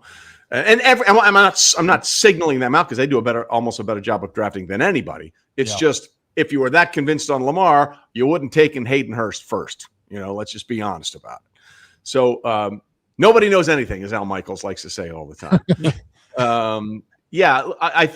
It has to be a place where he feels comfortable, where he feels stability, where he feels like he can work with that general manager the way he worked with Ozzie and then Eric DaCosta. But again, it has to be a quarterback. I don't know what his interest in Tua Tagovailoa is. I don't know how he feels about that. It has to be a place where the thing that John has a little flexibility with, unlike, say, the Robert Salehs of the world, like Robert, if he's going to get a head coach, he's got to get it right the next time. Yeah. Because I've heard people tying him to the Raiders. I would wish nothing worse than that for Robert Saleh. His two head coaching opportunities are going to be with the Jets and the Raiders. You might as well just say, never going to happen, never going to win. Because those are obviously the two worst scenarios for anybody to go to historically, based on how bad they've been. John has something that a lot of those candidates don't. He has street cred. You know, he's made it work. Now, you could make, and I made this point, for as long as he's been there and as good as it has been at times, not a lot of postseason success since Super Bowl 47, if we're just being honest about it. You know, they won a game last year and then, lost in the snow in Buffalo, had home field advantage the year before, won a game, and then they decided to stop running the ball in the second half against the Chiefs, lost that championship game at home. So John has been a model of consistency. They've been consistent winners. But if we're really critically looking at what matters most, and that's postseason success, there hasn't been a lot since Super Bowl 47. Mm-hmm. I mean, there hasn't been that's the part that has led to this decision, right? And I would argue in this case, if Baltimore wins in Buffalo last year, they come back and they win the snow and they go to Kansas City and lose a heartbreaker, I still think John Harbaugh is the coach this year. I think if the Ravens go to the Super Bowl in 2023 and they still lost, but they got there, I agree. I think John Harbaugh is still the head coach of the Baltimore Ravens. Like that. So it's a fine line here, but people are going to look at that. The reason why people are on Mike Tomlin and the Steelers, talk about a team in the playoffs. It's been 10 years, I believe, since the Steelers have won They have not won a playoff game since Patrick Mahomes became an NFL player. That's okay. Let's put it that way. They have not. Their last playoff win was after the 2016 season in January of 2017 against, ironically, since I brought up that example, the Chiefs. Yeah. And since then, I think they've lost 7 straight, and each one of those games has been by 21 points or more. So it's been bad. And that's why, I put out there before that game on the Straight Facts Only podcast, somebody's probably losing their job, the loser of this game, whether it's Mike Tomlin or whether it's John Harbaugh. And, the only tenured coach longer than John Harbaugh was Mike Tomlin. Steelers don't like to make changes. My favorite football/non-football stat since 1970, we've had 6 popes and 3 Steelers head coaches. I mean, that's, they don't make a lot of change in Pittsburgh. Hey, Trey, they don't make a lot of change. You're dropping all these facts. So I want to continue this conversation real quickly, but for straight facts, literally this is what you do. And so for people that want to know where this is, you're on YouTube. Where else can people find you for that? Yeah, it's on my YouTube channel, and we put a lot of the stuff on my Instagram feed. So at Trey.Wingo and at Trey Wingo on YouTube. And we've also got our new Trey Wingo Golf YouTube page. But the whole idea of the football content for us, and I appreciate you bringing that up, is I don't care about your feelings. I don't really care about your opinions. I want to try and interpret things through data and information, right? That's the whole, if you want to scream about something you feel about, God bless you. There are a million places, including my former employer, where you can have that ad nauseum. I am not interested. It does not do anything for me. So, we started to give people some sort of context here. The first episode we ran this year, we said, be wary of Saquon Barkley, because I did the data.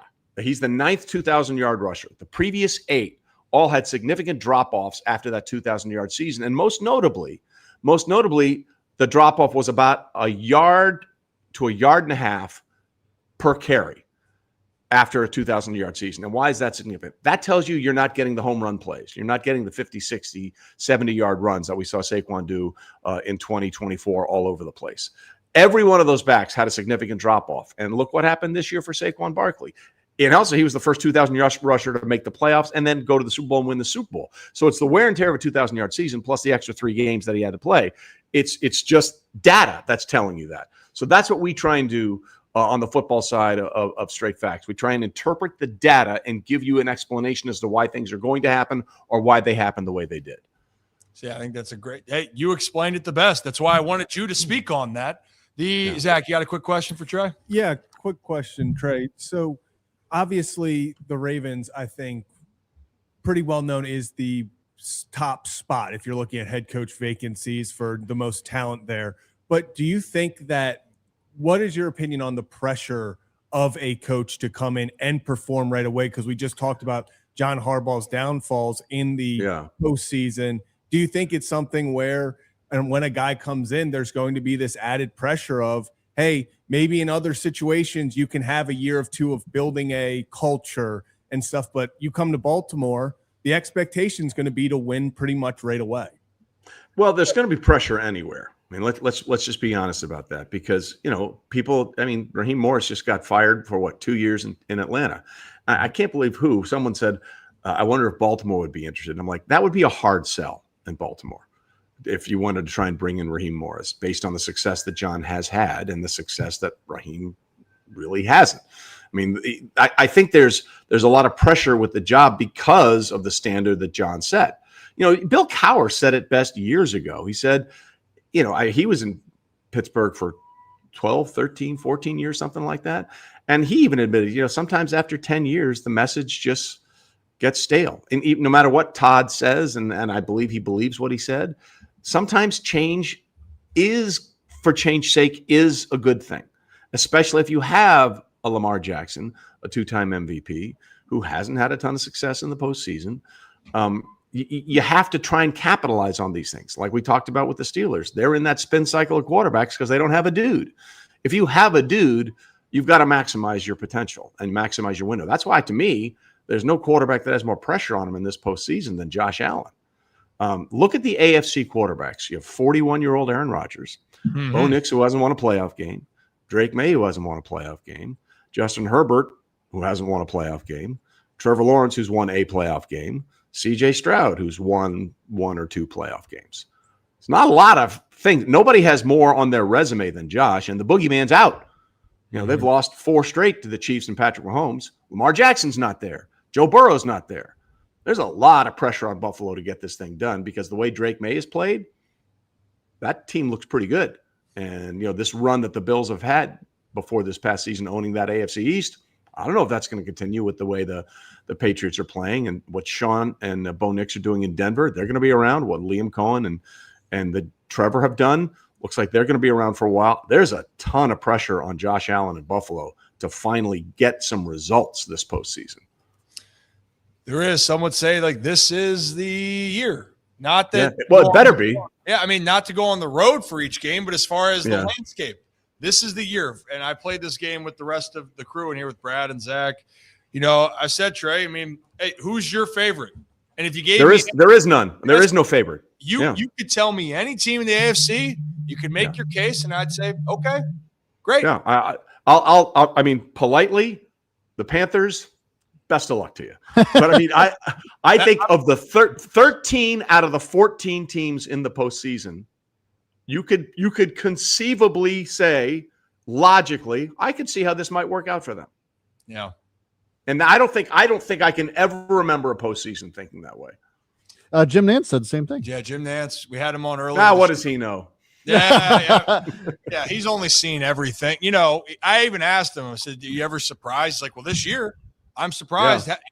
He said, never seen anything like it. So maybe to kind of wrap it up here, Trey, because I mean the Ravens and all the coach and whatnot. I mean, who knows? They're gonna interview everybody. They're gonna be the Ravens. They're gonna be diligent. It's gonna be time. So it's really, I don't even know if it's worth asking like who should be the coach, because I think there's so many options, right? Like I do think it'd be a first-year coach in my mind, or do you think that they would go back to the well with a solid, or would Robert Saleh fit, or are you thinking it's like a John Harbaugh-esque where they pick somebody that's brand new into the head coaching world? I think they have to find a mesh point. And look, I don't know what the situation is with the staff or anything like that. I'm assuming that whoever comes in is going to be able to pick his own staff. Sometimes that's the case. Sometimes that's not. Sometimes owners oversee that to the detriment of their coaches. Sometimes, I mean, I'm of the opinion, if you're going to hire a coach, you better empower a coach, right? I think the worst scenario is for a head coach to be hired, but then the GM or the owner say, okay, but these guys have to stay. Like, I don't think that works. No. For the most part. Right. I think if you're going to bring a guy in, you've got to give him carte blanche, as long as he works well with the general manager to bring in his staff, the guys that he wants to.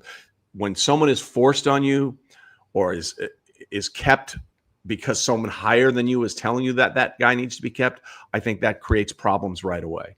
So whoever comes in, I hope that Steve Bisciotti gives them the power to do what you hired them to do, because you see that in Dallas, you see that sometimes in Miami and other organizations.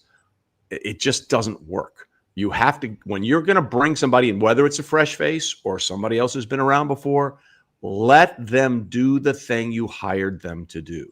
Otherwise, you're creating a problem that wasn't there before you fired the last guy. To give your team or give your new coach the best chance, he's got to do it the way that he envisions, obviously the ownership and how they want to create the building that they want. Sure. Steve Bisciotti, play like a Raven, the mantra throughout Baltimore. Yep. Keep to that. But whoever you hire, he's got to feel like he's able to do what he needs to do to give him the best opportunity to get Lamar Jackson, the Baltimore Ravens, over the hump. Well, Trey, before I get you out of here, I grew up in the baseball family. So for me, like, I was going back to like minor league stories because everyone always had them, or the early days of a career. You have such a unique background where you had such successful broadcasting career. You also spent time as a kid, you and Steve Young, right? If I'm not mistaken. Yeah. So Correct. through all of maybe the years of broadcasting for you, or any moments from high school, is there, from covering sports or being around sports, is there anything that just sticks out to you that makes you laugh looking back at? Well, there's a million things. I will do this if you don't mind, because Tom Moore just retired. Tom Moore, the longtime offensive coordinator of the NFL, 62 years in the league, just retired. And he had one of the greatest stories of all time. When he was the offensive coordinator for the Colts, broadcast crew went over there and watched practice. And they were watching practice, and Peyton Manning took all the reps with the ones. The backups did not get a single rep. So the crew goes over to talk to Tom and says, Tom, by the way, what's our salty language level here? What are we allowed to say, not to say? Shit, you can say fuck. Whatever you want. Yeah, whatever you want. Perfect. Perfect. Just one. Always know your parameters. Okay. Yep. So they went to Tom and said, Tom, we've been watching practice, and Peyton got all the reps with the ones. Don't you need to get the backups ready in case Peyton goes down? And Tom Moore, in this deadpan face, says, boys, if 18 goes down, we're fucked. And we don't practice fucked. Tom's an absolute legend. And since he's stepping aside, I thought that might be a good story today, because that guy has forgotten more football than the rest of us combined. But that story always stuck with me. It was just a perfect response. That's an all-timer. And you know what? I've heard, just on the note of Peyton Manning, we had Brandon Stokely on, maybe a month or so ago. Yeah, a month ago. And Brandon was coming in hot, but then he told a Peyton Manning story that Peyton got him benched in the game. And he also, Brandon, we were talking about it was the, Zach, it was the Super Bowl 35 memory, right? Yeah. No, it was the Ravens over the Giants, 34-7. Yeah, so Stokely caught that first touchdown pass, and then he was saying about his response to that initially was, I thought the white cornerback was extinct because I scored a touchdown on, I think it was Jason Sehorn, and now Cooper DeJean and Blankenship. Yeah. And so by the way, have you seen the clip against the Bills where the running back Singletary goes up to Blankenship and says, "Hey, nice to meet you, Cooper." He goes, "No." And Blankenship says, "No, I'm the other one. I'm the other one." It's so good. It's so good. It's so Brandon's humor, though, I knew off the jump, right? That was where he went to. It was funny. But then he said he was going for some record for him in the game against might have been Houston. Yeah, Houston. And all of a sudden he was wide open for a touchdown. He said Peyton got flushed out of the pocket. And he's like, oh, well, Peyton just, couldn't get me. And then he came off the field and kind of said some words. Then they were going to start the next drive. Guess who wasn't going on the field? Brandon Stokely. And he said, by the way, Stokely was the guy that caught 49 for Peyton that year in 2004 when he broke the record. They eventually went on to 50 or 40. No, he had 49, and he broke the record. Like, it was unbelievable, and he still fought him. Oh my gosh. Well, so then Peyton blamed Stokely for motioning in too early. He goes, "You messed the whole thing up." And he's like, "I was wide open." And then he goes, Peyton will never say it, but he goes, I asked the staff, "Why am I not in the game?" They said, "Oh, I don't know." He goes, "Ask Peyton." He goes, "Oh, okay." Peyton said, "I don't know what you're talking about, but don't motion early next time." So we know who runs the show. Yeah. Sheriff. That's why he was a sheriff. Exactly right. Well, Trey, I appreciate all the time. And again, for anyone that wants to get all of the football knowledge, straight facts, that's on YouTube. You have it on Instagram, on podcast platforms, and anything else where people can find everything you're doing. No, I try not to do too much. I want to do just enough these days. Well, I like this. Is that a Jaws reference in the back? We're going to need a bigger boat. Gonna need a bigger boat. Damn straight. One of the greatest movies ever made. Love it, Trey. Well, hey, thank you so much for taking the time. And when there's more information down the road, we'd love to have you back on. Anytime, guys. Always a pleasure. Thanks. Trey Wingo, everybody. Thanks. He great guy. Great guy. That was fun. It's been a great day. That was fun. It's a fun day. If you are new to the channel, hit that like and subscribe button. Ryan Ripken Show. We're live Monday through Friday. Next week, we're starting our new time, starting at 3 p.m. 3 p.m. here. 3 to 5 will be our 2026 time moving forward starting next week. But this was the final week of the 5 p.m. to 7 p.m. show. And guys, I got to be honest, man, guess it was a good last week to have the 5 to 7. If you're just tuning in, we had Todd Monken earlier, and then we just had legendary broadcaster Trey Wingo.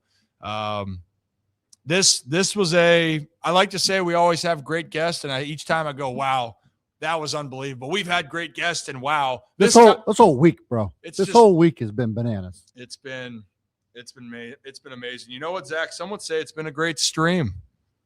Hey. But where's the graphic, Zach? Okay, I see where you're going. But it's all Brad, some would say it's been a great auto stream. Is it up? Boom, under 6 seconds. Hey. Brought to you by our friends over at AutoStream Car Care Center. We just signed a partnership with them through 2026. 10 locations through Maryland. And here's the deal to start off the 2026 year. If you are looking to get your car repaired, $50 off any service if you mention Ryan Ripken or the Ryan Ripken Show. You can't combine the offers. I want to clarify on that, but any service, $50 off. Just mention Ryan Ripken, the Ryan Ripken Show. Excited to work with AutoStream Car Care Center. And Zach, now we're back to the stream. Woo! Boom! Good kids, man. I tell you what. I was gonna tell you what. I was gonna say shout out Merit Clubs with all the people that tuned in for the Todd Monken. There was a lot of hey Merritt, there's a lot of PR right there. I was gonna say they got a lot of exposure today. Oh my goodness. Oh sugar. 15,000 on X. That's it? Okay. All right. You know what I loved with that? I just got a lot of text messages with dude, Monken? No way. We kept this Twitter, under the rug for till the last minute. The Twitter responses under the tweet of Todd Monken joins us live now, and everyone's like, "What?" That was worth it. Well, no. So like, and also shout out to Todd, because like to basically lose your job less than 48 hours ago and to come on and like on a platform like this and just kind of air it all out. Shout out to him, because almost nobody does that. So, and for him to come on the show, seriously grateful for that. Yeah. And like I said earlier, like I wasn't really sure what Todd Monken we were going to get. Was this going to be kind of like a, hey, I'm going to do my PR rounds? No.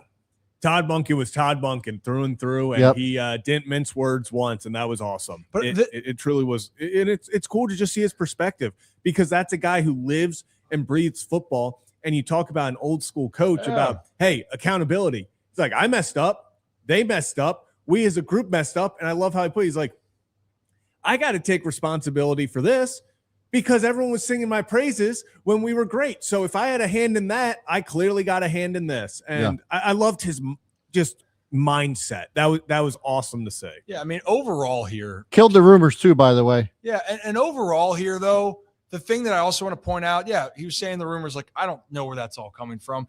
But he also did say, like, my relationship could be better. Yeah. It could be, but still love Lamar, like all's good. And here's the other part. He also did mention, I can't control if someone else doesn't like what's happening. All I can control is me. Yep. And that's the part that I think with all of us, right? Like when it comes to everything in life and shit, things don't go well. The thing that you can do the best is you take accountability and responsibility overall. And with Todd, that was the thing that I loved the most. And I also love that he's a freaking great marriage counselor. It sounds apparently like. That was. It's 4th and 1 every day. Incredible. Yeah. Fantastic. Yeah, 4th and 1. I don't even know. I don't even know what the hell that like fully means on the grand scheme, or just saying 4th and 1. Because it's always pressure. It's like you always got to do that. There's pressure every day. Yep. You got to get it done. You're going to fail sometimes. You're not.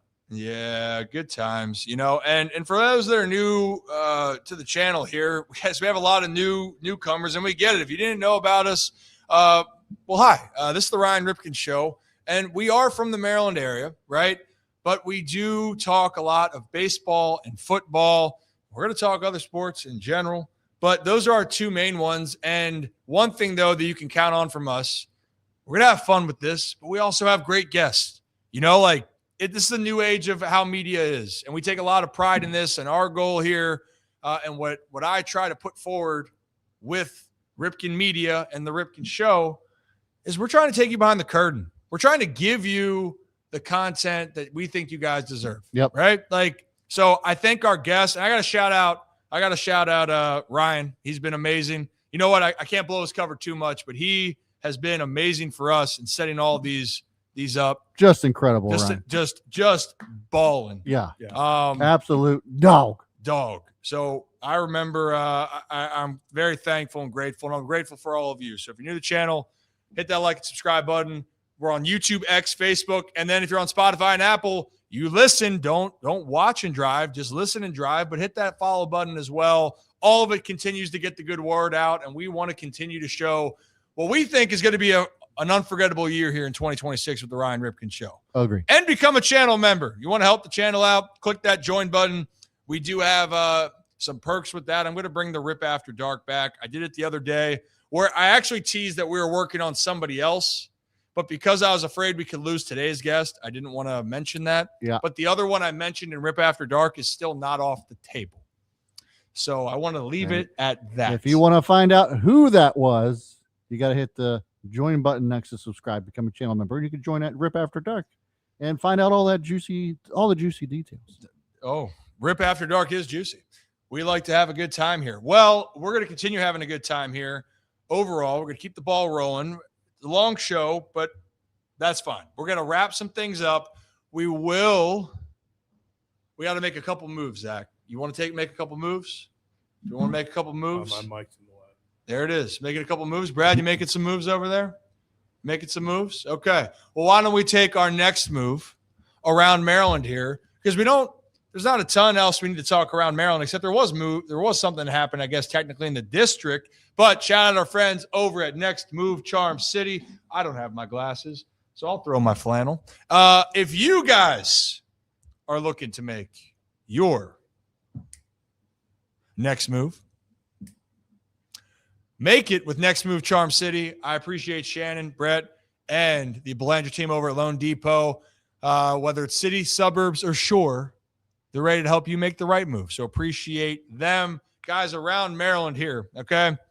I think we got a lot of the Ravens news out of the way. I think we got a lot of Orioles news. Yep. You know, Maryland, Washington Commanders, it's like, the news that's not the team on there, the Wizards got Trey Young. Hey. Woo! Who might not play this year for them. Yay! When I they're move, tanking. you move. I love tanking in basketball. Just blatantly come out and be like, yeah, we acquired this guy, but we're in danger of losing our top 8 protected pick, so he will not be playing for us this season. Tanking and in the it's NBA January. Tanking in the NBA is a religion. Like It's you have to commit to it. You It's just something. gotta. Oh, man, it is something. It is something. Are you standing up too? You need to stretch? Yeah, it's just not there. Yeah, I was gonna say I was just 7th inning stretch? Yeah. Somebody's got to stay at the command center. Though. Yeah, someone. Hey, command center. Right. Command. Oh, gosh. I will say, I don't know why. I'm a little bit more tight after that. Maybe it was the intensity of the interviews. I Hey, don't know. listen. Todd Monken shows up. Everybody tightens up. Oh, yeah. Well, I wouldn't say, like, I felt the intensity level. I'm like, hell yeah, I need to get to Todd's level right here. You know? That was Todd's definitely a dude that, like, if you texted him, Rip, and was like, hey, you want to go have a couple of beers before you, like, roll out of town? He'd probably be like, hell yeah, let's do that. dude, hell yeah. You know, Deep Eddie wants us to, still wants us to make cocktails here, but also promote not drink driving. Yeah. Or drinking and driving. Yeah. So then we'd have like a police officer come and breathalyze. Yep. That could get out of control. Oh, yeah. Especially you, Zach. You know, like low key a guy, low key a guy that can guzzle some drinks, like Kevin Oysterstrucker, like low key. I remember down in Sarasota, and I'm like, damn, you all right, Kevin? You need you having some water? He's like, no, I just had my second drink. I'm like, second drink, buddy? I'd have my size. I just will never forget. I'll never forget going around. It was like, hey, what do you guys want? It was just like, oh, just grab a beer. Just grab a beer. Kevin, take a gin and tonic.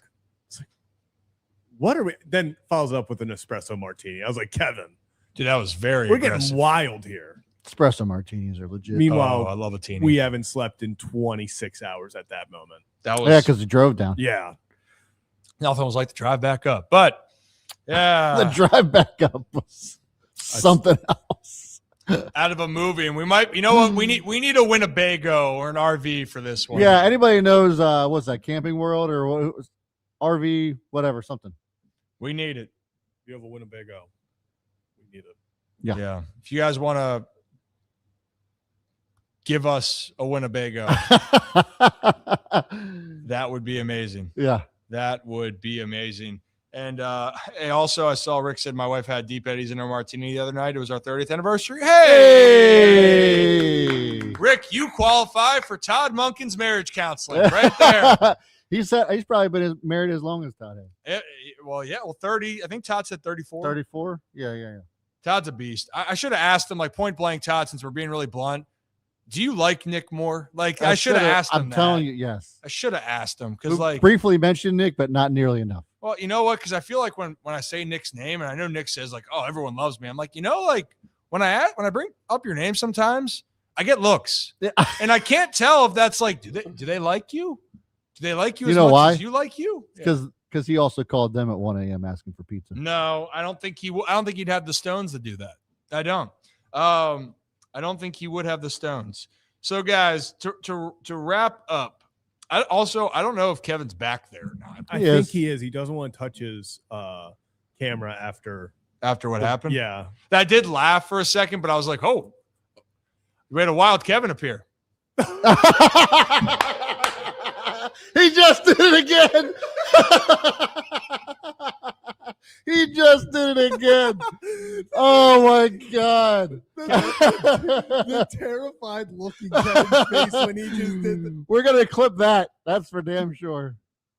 Oh my! You want to come back on? Come on, Kev. Come on, Kev. Come on, Kevin.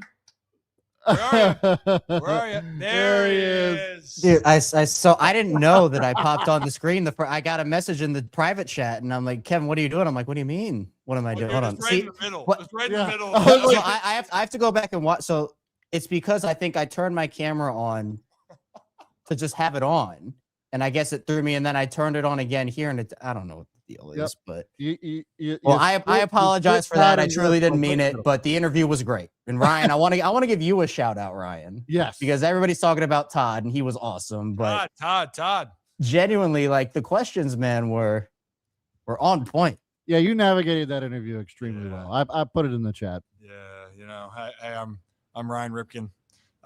We don't like this to is kiss the your Ryan, ass that this is much. the Ryan Ripken show. Yeah. Well, this is we got a great team. Hey, no, I appreciate it. Look, it's so easy to be a part of an interview when you have someone that is willing to be so open. Yeah. Right? Oh yeah. I always like to think that I can talk with people. I think everyone in this chat might not know this, but of Zach and Brad and Kevin, I can talk with the best of them. The only one that can out-talk me might be my mother, and that's okay. But actually, Todd Monken might be able to out-talk me. That would be. Nobody's out talking your mother. Yeah, we love Kelly. We do love her. We know, but we know enough about her to know. I know, but we love Kelly. Yeah, Kelly. We love Kelly. Hey, Kelly. Oh goodness. I have actual tears in my eyes from that Kevin reaction of when he just because I said in the chat, I said I'm not going to touch my camera, but I'm here because of apparently what happened the first time, and I don't want to mess it up again. And so when Ryan said, "Is Kevin back there?" I'm like, "All right, well, no one else is coming on, right? So I might as well try again." And jeez, but I'll tell you what, like Todd and Zach, you had said something about Todd about like you weren't sure what you were going to expect, but like. That's the Todd Monken that we saw up at that podium for 3 years for the Ravens. Yeah. It's like unapologetic, not holding anything back, accountable. And like that to me was the best part of that because, you know, there, like you guys were saying, like it's hard to, I mean, he confirmed he essentially wasn't coming back. Like we all know that now, but like everyone's like, he's not coming back. I'm like, and yes, I mean, and that's what I say. Like if you fire the head coach, you're firing a lot more people than just the head coach when that happens. So, but like this to me was a great peek behind the curtain about just like there's so much that goes into an NFL franchise and the fact that, you know, not everybody can own it. Like, you know, like within sports, you see it where people will go up on the podium and, you know, say, man, like, I wish we had done that better or this or that. But Todd essentially said, like, me, like, this is it. Like, I'm the one and I should have done this and I could have coached this better or could have had this relationship that was better. And it does take a lot to own that. And Todd said that, like, the one thing is that, you know, he does that. And I think it's incredible that he was so unapologetically himself. Oh, hell yeah. I was seeing some things about, he wasn't holding anything back. I mean, look, I also, depending on the mood, depends on how like frisky I want to get. But if he's dropping F-bombs and he wants to say shit, hey buddy, I'm for it, you know, but I want to match the intensity. But I also, what I love for that situation, you're right. Like why I think Todd, even though if people are pissed about the play calling and people are pissed about the results, one thing you cannot be pissed off with in any circumstance is that at no point did Todd Monken change who he was, did no point did Todd Monken run from the good, bad, or the ugly, and he just said it how it was. And I think that that's the part that I loved the most with him. And I think in this industry, guys, where we see so much turnover and everything is a results-based business, things can become personal, or at least that's what people can think from the outside. But the business is when you lose, problems are created. I've been on teams, guys, where you win 7 in a row and you're locked in baseball and you're like, we're the greatest team in the world. I remember actually first year in the minor leagues that Buck Britton was the manager was 2018, and I was on that team in Low A. We were 7-0, and we're like, we are the best minor league team of all time. And then we just freaking sucked. And we didn't clinch a playoff spot. And then we got off the gate in the second half because in the minor leagues, guys, they have a first half winner and a second half, and then they play in the playoffs at the end of the year. So same thing, got off to like a 6-1 start, and we struggled. And it's not that guys didn't like each other, but there was a funk because when you lose, it just doesn't feel good. And then there's stress. But imagine that in the minor league level. This is at the NFL level where it's the Ravens. It's Lamar Jackson. It's John Harbaugh. This team's Super Bowl favorites. And everyone is trying to find a way to tear down why. Why did this happen? And Todd alluded to there's a lot of things that didn't go right for them. A lot of things. And that's the reason why they're not playing in the postseason. So it was great. Had a lot of fun. Sports, team. Kevin, I was going to say we have this on a Thursday. We're bringing this back. I need to get the little cap I have. I'm going to put it backwards for movie club. It's like I'm a director. Kevin, you haven't seen Troy, but it's our movie night. It's our movie Thursday here. So before we wrap up the show here. Yeah. A little snaps here. Welcome to the Ryan Ripken Show movie review. Each Thursday now, we're going to have Zach review a movie. Well, movies that we will talk about. And this week it is the It's not movie just Troy. me. If you haven't seen it, if Yeah, anyone or if I seen haven't it. seen it. Yeah, but I mean, I've seen a lot of movies. Yeah. Yeah, we're so a have little I. I mean, We're a little it bit more has- cultured. Kevin, yeah. Have Yeah. you seen Troy, Kevin? No, but I have seen High School Musical, whose main character's name is Troy. So Jesus I Christ. think that counts. I think that counts. I think that counts. That does not. I feel like it's two very different, opposite timelines, though, of what this movie's about. Okay. First. Well, it's Yeah. very different timelines. Before we get into the very different timelines, let's get two supers here that were earlier on. I saw Xavier. Monk, you were excellent. Hey, OC. appreciate Good you. luck, coach. And then Engraven, our friend, thank you. You all cleared up a lot of Engraven. stuff in this one. You the man. We all appreciate you. Look, at the end of the day, we're just glad to help continue to bring insight. Yep. And I think that above all, people love their teams. People are passionate about their teams, and they just want to feel that they can be involved in what's going wrong, and they just want to hear it. They want those open, honest conversations. That's where we pop in.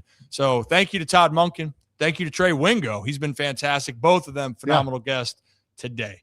Now back to movie Thursday. So Zach watched Troy for the first time. Brad and I don't even know how many times I've seen it. It's been a lot. A bazillion. So Zach, Anytime I feel like I got low T, I'm watching Troy. if I feel like I want to fool somebody, I'm like, how do I construct a proper Trojan horse? That's what I want to do. So Zach, a little bit of review here. Mhm. Where are we going to start with this? Are we starting with excitement? Are we starting with creativity? What did you enjoy? It was a good. I mean, obviously all the fight scenes are really well done. I think it's just a cool, obviously based on the stories in the Odyssey. It was just a really cool story. I think that was the biggest thing. Obviously, I kind of knew the story, like with the Trojan horse and stuff at the end, where it was like, I felt like I was that one meme where it's like, I know that one. But overall, good. I would say it's a good movie. It was a good movie. Creativity. I mean, like that's the thing. Like I guess. Well, I guess the storyline. Yeah, Did you like the storyline? Yeah, very, very. Did you good feel like you storyline. related to Paris more? I'm just saying, hero. I'll take being the hero. So Someone's so got essentially, Kevin. Someone's got to. So Brad. Yeah. So Zach saying that he would be Paris. Hero. Kevin, do you understand Paris's reference in this? No. Well, great. Paris started the whole war.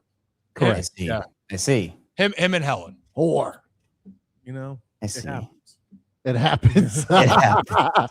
It sure did. Started a war. I will say I related to him when he was about to be killed, and he was just like, "Nah, I don't want to do this anymore." Actually, I was like, "Didn't know you could just do that," but I respect that. Just walk away and be like, Well, they said there was no honor. So if you're saying you're Paris, so you're a hero, but you also have no honor? and you Have you no know, honor? He started it, but he also ended it. You know, Well, I mean, does it really Lot of- end lot when of you lose carnage. your home? a lot of carnage. Like, let's put that out there. Like, a lot of shit happened because of that. But like, hero. You know? He let his brother fucking die. A colony fell. Yeah. Yeah. A state But fell. did you see that? Oh, well, hey, that's why they call it a killer. Kevin, what I think would be great is for you should watch Troy now. Yeah. So it's like a counter review to Zach. I also want you to role play the Hector scene when like Hector! Yeah, like you can play Brad Pitt in that and either yell or you can be Hector. You know, it's your choice. I passed as an Eric Bana about 40 pounds ago. You could be Eric Bana on that. Yeah. I could see that. Yeah. Lots of people thought I was Eric Bana back in the day. Yeah. Do you know what's funny? When people, I was so like Ravens crazed when not that I'm not today, but like I was so Ravens crazed when I was little. People would ask me what my favorite movie was. And I would, because I was like 8 years old at this time, 9 years old at this time. And my grandparents gave me a 2006 Ravens highlight season package. And when someone asked what my favorite movie was, I'd say the Ravens 2006 highlight package. That was my favorite movie. So I want us to all watch the Ravens 2006 highlight movie so you can all experience my favorite movie with me. Okay. So And in return, I will watch Troy. Well, maybe that will be for the 24-hour stream. Yeah, you know what? That's a good idea. I like that idea. So we are approaching 24,000 subscribers here. We'll get to that in a moment. But to wrap it all up, Zach, on a 5 scale, total movie, 5 being the best, what is your ranking here? I really got to go back and look at what I've given these others because I feel like I want to start ranking them. Are you doing decimals? Yes, Kevin, I'm doing decimals. Some people don't. Some people don't. Go to the second decimal. Yeah, no, you got to, please. Second decimal is actually pretty good. That's unique to yourself. Yeah. I'm going to go 417. 417. Isn't that what you gave the last movie? Wow, way to be original, Zach. I have no idea what he did. You're right. We got, you know what, from this point on, and we talked about for clipping on things, every Thursday we need to clip and we need to write down scores. I was going to say, I need to go back and find and write down all the scores I had. The reason Movie, I'm going to review score. Go back. The reason I'm going to if it wasn't let's just say, obviously, hypothetical, the Odyssey didn't exist and this was all an original movie and everything, we're at the 4.8, 4.9 range. Mm-hmm. But I do have to count in the the creativity. It was just recreation, little inaccuracies at time, but for the most part, recreation of that. But very, very enjoyable movie. That I think anything above a 4 is I would definitely watch again. Oh yeah, I'm gonna go back and watch. It's something tonight. if that's on, I'll watch. I think 3s are if someone has it on, I'll watch. 2s are I don't want it, and 1 is this should have never seen the light of day. Yeah, that's you know what? We'll add that will be a graphic that we can add to the situation here. I also looked up how do we build a Trojan horse. So it involves creating a deceptive structure designed to conceal something within. So how do I make it? Materials needed: wood, cardboard, or other lightweight materials for easy construction. We'll use saws, glue, and paint. Back then, you know what? They just worked hard. It seemed like all wood and metal, blood, sweat, and tears. But that's the one thing. They built that whole thing pretty quickly overall. You can make a lot of Trojan. Honestly, you know what? Clear out all that material in a jukebox, put me in there, and wheel me somewhere, because I can fit in there. Oh, that's the Trojan horse right jukebox. there. The Trojan jukebox. I can fit in there. That's a very expensive jukebox. We're not doing that. I would say the Trojan cat would be good We too. could put you in the NBA Jam. I don't know. I can't fit in there. Actually, maybe we can make it work. Maybe we can make it. Although it wouldn't turn on though. That'd be the dead giveaway. You're a good kid, Kev. I don't care what they say about you. Well, sometimes people just like the antiqueness of a jukebox. I was gonna say, if someone turns on the jukebox, you gotta start singing. Yeah. Yeah. I'm up for that challenge. I'll do that. Mm-hmm. Mm-hmm. Well, I love it. It's fantastic. I would watch it again. I think it's one of those action movies that if you haven't seen it and you love the historical nature of movies, you got to watch it. and then we're gonna make a Trojan cat for Kevin. That could be another one. I'm with it. I'm with it. Put Kevin in the cat. So that's that, guys. Am I missing anything else? Like, this was a fantastic. Like, we got a lot done today. Yeah. The guests were great Awesome. again. Shout out to Todd Monken, Ravens offensive coordinator the last 3 years, and shout out Trey Wingo, doing straight facts. You can find it on Instagram, YouTube. He is Trey Wingo on X as well. By the way, the poll finished at what? What? What'd the poll finish at? Oh, someone else was the number one choice out of the ones that I gave. So what was the three most popular ones right now were Robert Saleh, Vance Joseph, Brian Flores, and the other one was just whoever. Lots of people wrote in there what they thought, but outside of someone else, Brian Flores is at 33% out of 218 votes.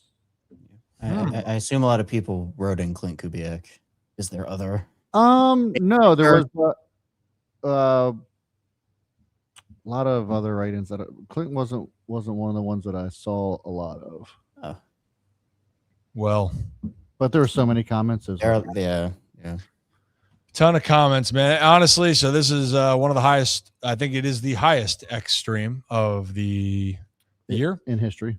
Of the year, yeah, ever. Of the 114 episodes of the Ryan Ripken show. Yeah, add a 0 to that, and maybe you're closer. You would be.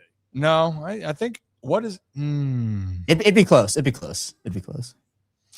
No, it wouldn't. It wouldn't be as. Well, close. no, actually, no, it wouldn't. It wouldn't because we're at 114. We're here. We're here for marriage counseling, not math lessons. Dude, I will gladly start a. Dude, I swear, someone's going to say. Someone's going to use that 4th and 1 analogy, like for the rest of. I think I'm going to use somebody it. already does, and that's Cam Newton.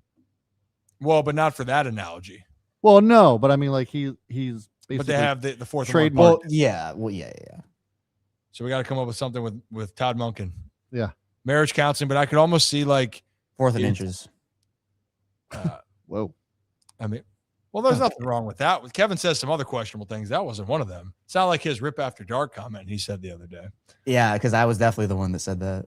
Several of those out there. Yeah. Am I missing anything? I also saw Ryan O'Hearn was sworn in, was sworn in. Well, he was sworn into the Pittsburgh Pirates team. He was officially signed his contract. Passed the physical. Good kid, man. Good for that guy. Good kid. Hey, you know what? Hopefully we'll be talking to him soon. We better be. He's folds his TP, by the way. He's a folder. Last time my eyes got big, something happened. Oh, goodness. Well, guys. I love that we pulled a fast one on everybody. They had no idea that was coming on, and bam. Can't wait until that happens. If the next guest that I've been talking about happens, that would be yeah, that would be fun, wouldn't it? Zach, Kevin, wouldn't it be fun? And then you can just pop up at the right moment. Would feed family. No, yeah.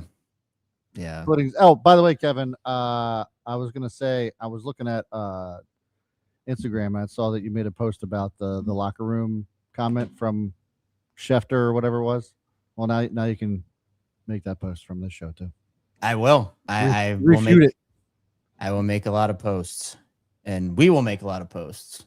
Yes. Oh yeah. Because there's content for days with that. I mean, Todd was that awesome. Talking about running freaking horses, man. He has some opinions about it moving. Oh goodness. Well, guys. All right. Sports team on 3. 1, 2, 3. Team music. Hum now. Go team. As always, here on the Ryan Ripken Show, we appreciate each and every one of you. Have a day, have a night, have a great rest of your Thursday. But guess what? We're not done here at the Ryan Ripken Show. We'll be back tomorrow, right here on YouTube, X, and Facebook. Peace. What pow?